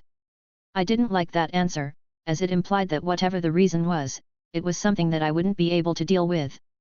Takeshi, I'm not a child, I protested, feeling frustration welling up within me. I never said you were, he replied calmly, his silver eyes meeting mine with unwavering resolve. But there are some things that are better left unseen. His vague responses only served to fuel my curiosity even more. You either tell me, or I will go and check for myself. Be my guest, if you want to see how your new sibling is being conceived, you are free to go, Takeshi said, the corner of his mouth twitching upwards in a knowing smirk. My eyebrows shot up to my hairline. What do you? The realization hit me like a lightning bolt, and I felt my face turn red as a ripe tomato. Oh, was all I could muster. So, going to Shisui's, you say? I eventually muttered. Takeshi's smirk widened as he nodded, patting my shoulder sympathetically. It's the lesser evil, trust me. Lesson learned. I will not question Takeshi next time he's evasive. I could have saved myself the experience of knowing what my parents were doing right now. Chapter 54, Training. Arata Takeshi, POV. The Chunin exams were just 3 months away, and I knew that in order to increase my odds of success, I needed to make every day count. This was one of the reasons I had decided to train alone for these 3 months. I wanted to use this time to the fullest, pushing myself beyond my limits while also preparing for every possible scenario. The thought of facing new challenges and testing my abilities filled me with a new sense of excitement. These exams were an opportunity to showcase everything I had learned, to push my limits, and to see where I stood among my peers. But more than that, they were a stepping stone towards achieving my goals. The exams this year were being held in Konoha, which meant familiarity with the terrain but also the added pressure of performing well in front of my village. I knew a good deal about the exams, thanks to what I had read about them and what I remembered. The exams were broken down into 3 stages, the written part, the survival part, and the calling part. Each stage was designed to test not just our abilities but our adaptability, intelligence, and how marketable we were. The written part was straightforward enough. At face value, many would think the purpose of this part was to test our knowledge of various subjects, from ninja tactics to village politics, but in reality, that wasn't the case. The test's questions were intended to be too difficult for normal genin to answer, thereby forcing them to cheat without being caught, which was the real objective of this test. I wasn't too worried about this part. In fact, I was fully confident I would be able to ace the test without having to cheat. My strategy for the written part was simple: finish the test as fast as possible. That way, I could use the remaining time to study what methods the others were using to cheat, using the information around to form hypotheses about their abilities based on their methods and approach, in case I ever had to fight them. That would give me a big edge for parts 2 and 3 of the exam. I wonder if they are going to use the Forest of Death for part 2, I hummed, tilting my head to the side. I had never been in the Forest of Death, despite wanting to, mostly because only Chunins were allowed free access to that forest in particular. Chances were the second part of the exam was going to take place there, seeing most exams hosted in Konoha used the forest, so I had no reason to believe otherwise. Oh, that gives me another idea, I muttered, a faint smile dawning on my face. I could not only use the time of the written exam to gather valuable information but also to memorize the chakra signatures of all the contestants, giving me a huge tactical advantage over the rest. That only left the final stage of the exams. The calling part, or as some call it, the tournament part, where those skilled enough to remain thus far would face off against other participants in one-on-one battles. This was where our true skills would be tested, as well as the stage for the cages to show off their talent. I didn't know how many would remain by this stage, but I imagined the odds of facing Itaki or Shisui in the final stage were incredibly high. This is one of the reasons I had decided to train alone. I wanted to have a few surprises up my sleeve. 3 months might seem like a long time, but in reality, it was a blink of an eye. If I wanted to make a noticeable difference, every day needed to be utilized to its fullest. I had to make sure I was in peak physical condition, that my chakra control was better, and that my mind was sharp before the time came. I knew that I had a lot of work ahead of me, but that was just part of the fun. So, Teresa, are you ready to work me to the grave? I asked, turning to her as she gave a small, wistful smile. From dusk until dawn and beyond, if you're up for it, she replied, her tone as unwavering as mine. Third-person POV, Uchiha Compound. The training grounds of the Uchiha clan were filled with the sounds of explosions and the clash of metal as Shisui and Itachi sparred. The sun was high in the sky, casting a warm glow over the scene as Shisui moved with effortless grace, pushing his friend, while Itachi struggled to keep pace with a determined look on his face. Shisui had taken it upon himself to train Itachi for the exams, even if Lord Fugaku was already doing so in the mornings. Come on, Itachi! Shisui called out, parrying a strike from his younger friend. You can do better than that. Itachi gritted his teeth, pushing himself harder. He knew Shisui was holding back, and that only spurred him on. I'm trying. Shisui nodded, a small smile playing on his lips. I know you are, but it doesn't hurt to keep trying, now does it? Itachi offered a small smile, nodding. No, it doesn't. So, Itachi, as you know, the exams are designed to test every aspect of a shinobi's skills to see if they are ready to be a chunin. The written exam, the survival test, and the final tournament. Each stage is a challenge, and you need to be prepared for anything, Shisui said, circling Itachi with a beaming smile. Itachi nodded, wiping sweat from his brow. I am aware. I read a lot about the exams, and I know what to expect. Good, Shisui said, his tone shifting to a more serious one. But there's something you need to understand about the final stage, the tournament. If you end up having to fight Takeshi, you'll lose. Itachi's expression remained calm, though a small frown could be seen on his face if you looked hard enough. I am aware of that as well, just as I'm aware of the fact that the result would be the same if I ended up having to fight you. Shisui grinned at Itachi's response. True, so, why even try? Itachi frowned, this time noticeably, his expression showing he had taken insult to Shisui's words. Are you suggesting that I give up? Of course not, Shisui replied, his eyes glinting with determination. I'm saying that no matter how hard you train right now, if you remain like you are, you will lose regardless. In other words, you need to awaken the reason our clan is universally feared, you need the sharingan. Itachi's frown deepened even more. He knew Shisui was right, that no matter how hard he trained or pushed himself, the gap between his friends and him would continue to grow, and that the only way to close that gap was awakening the sharingan, but that was easier said than done. I know the importance of the sharingan, but it's not something I can force. I understand that, Shisui said, placing a hand on Itachi's shoulder. That's something you can't force. Itachi nodded slowly, failing to realize the amount of emphasis Shisui had put on the you part. Uchiha Shisui, POV. As the sun dipped below the horizon, painting the sky in hues of orange and pink, I couldn't help but ponder how to help Itachi close the widening gap between him and Takeshi. As I had told him, training alone wouldn't close that gap, no matter how intense the training in question was, because despite his best efforts, it was clear that Takeshi's growth and abilities were outpacing Tachi's at an alarming rate. Itachi was incredibly talented, a prodigy even by Uchiha standards, but Takeshi's weird Kekkei Genkai and talent were something else entirely. His skills, his instincts, his raw power, there was something about him that set him apart. It wasn't just his natural abilities, it was the way he carried himself, the way he approached every challenge with a calm, almost eerie composure. I watched Itachi from a distance, his silhouette framed against the twilight sky as he continued his training, one of my clones leading the session. He was giving it his all, pushing himself to his limits, but I knew it wouldn't be enough.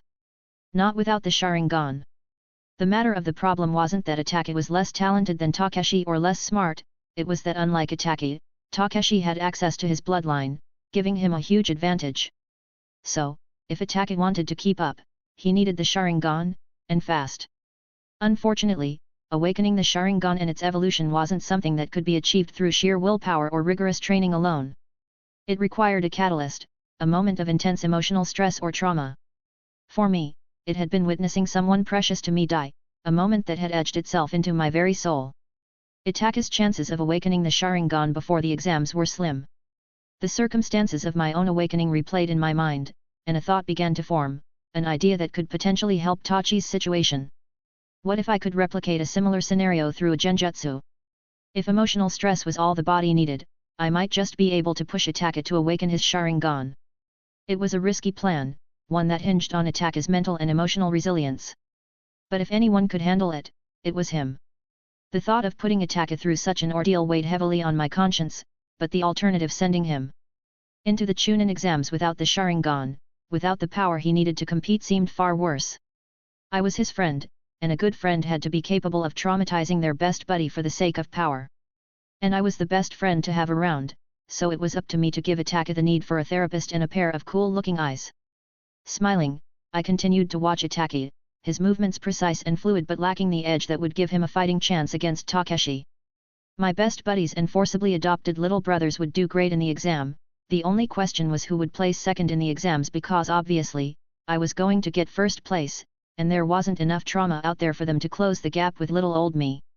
Chuckling, I took a deep breath, steeling myself for what lay ahead. Tomorrow, I would begin the process. I would carefully craft the genjutsu, creating a scenario that would push Attack to the brink, forcing him to confront his deepest fears and emotions. I'm such a good friend, I muttered, smiling to myself while a clone I had just created patted me on the back. Arata Takeshi, POV. The sun had set, leaving the training ground bathed in the cool light of the moon. I stood amidst the rustling leaves, catching my breath after another intense training session. True to her word, Teresa had worked me to the grave. I could barely breathe due to how exhausted I was, which was something foreign to me because I didn't know I could get this exhausted. Not bad for a first day, Teresa's voice echoed in my mind. Your mastery of the Windcutter and the Phantom Mirage have progressed faster than I expected. Well, I aim to please, I replied, wiping the sweat from my brow. I suppose you do, Teresa agreed, a faint smile on her face. In fact, I think you've reached a point where you are ready to start learning a technique that will truly elevate your combat abilities beyond the norm.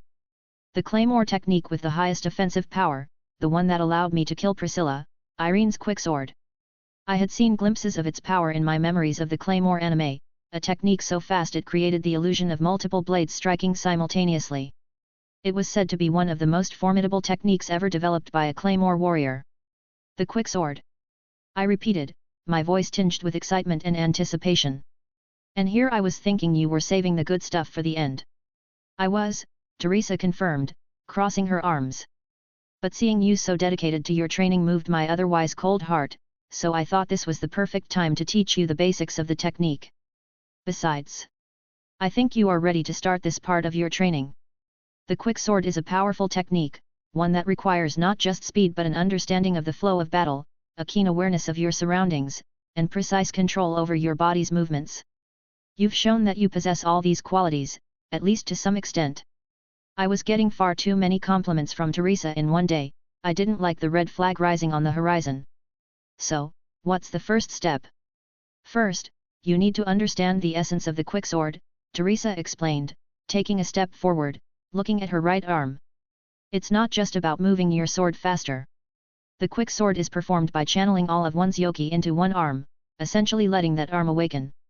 In essence, the awakened arm goes berserk with yoki while the rest of the body strives with all of its might to control it.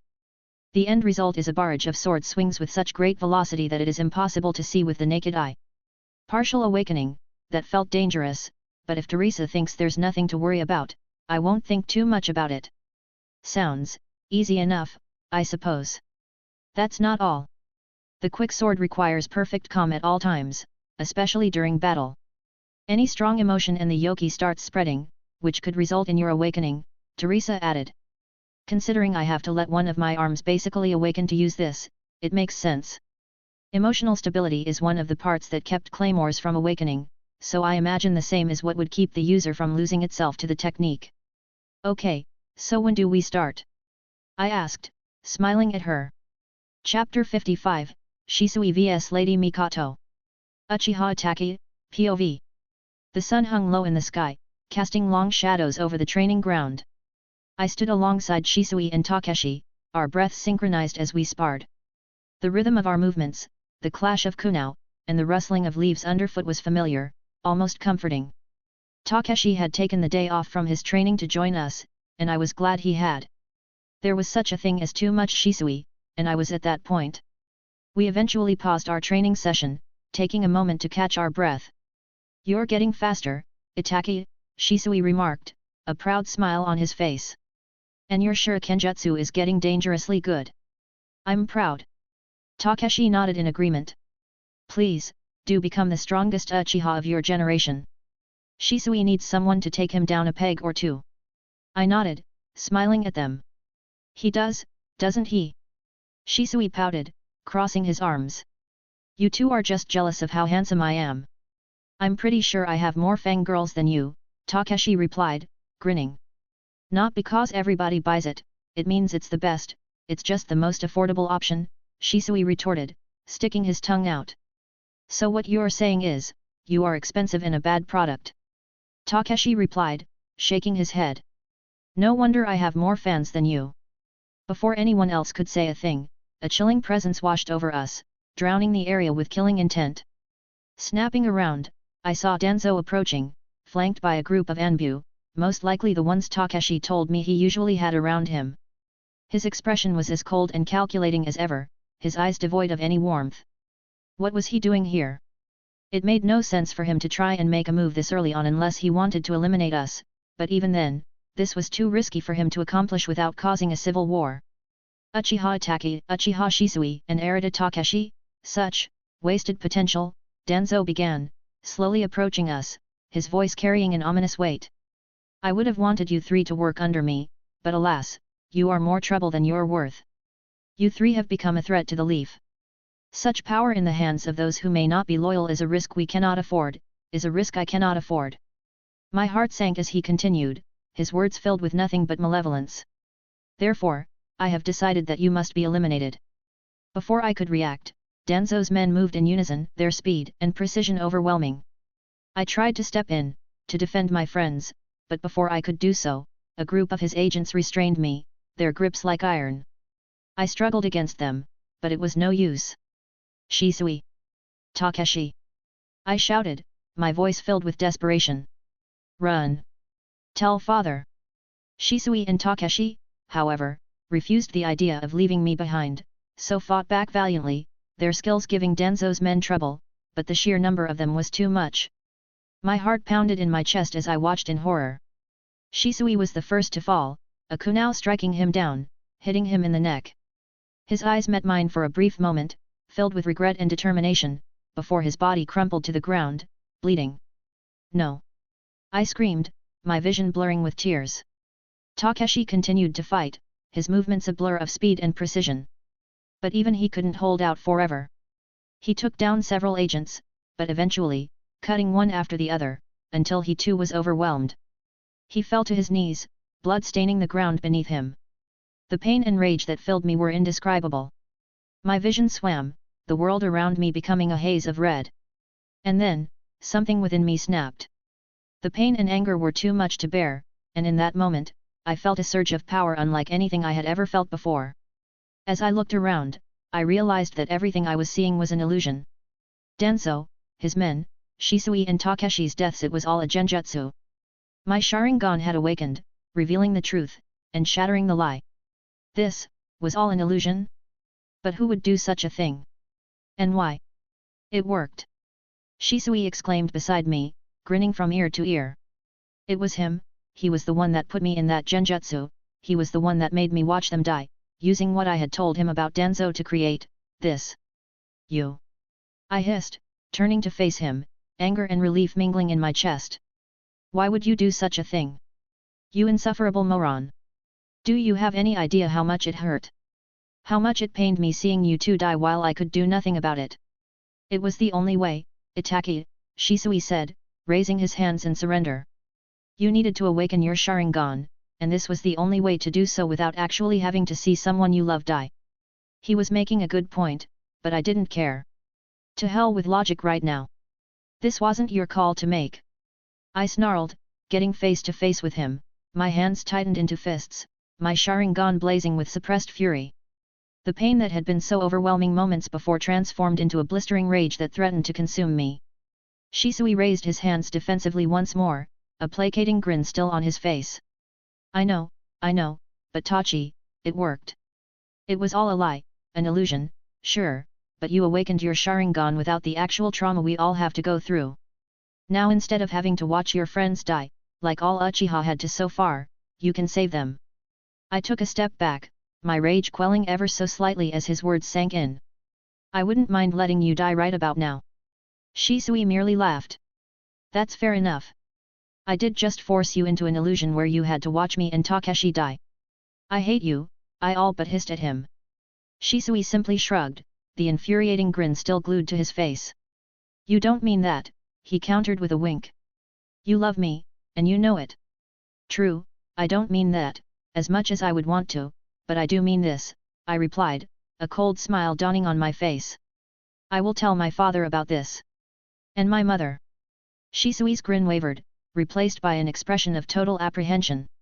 Now, Itaki, he began, his voice strained in a failed attempt to sound unconcerned, let's not do anything we might regret, we all said things we regret today, don't do anything rash.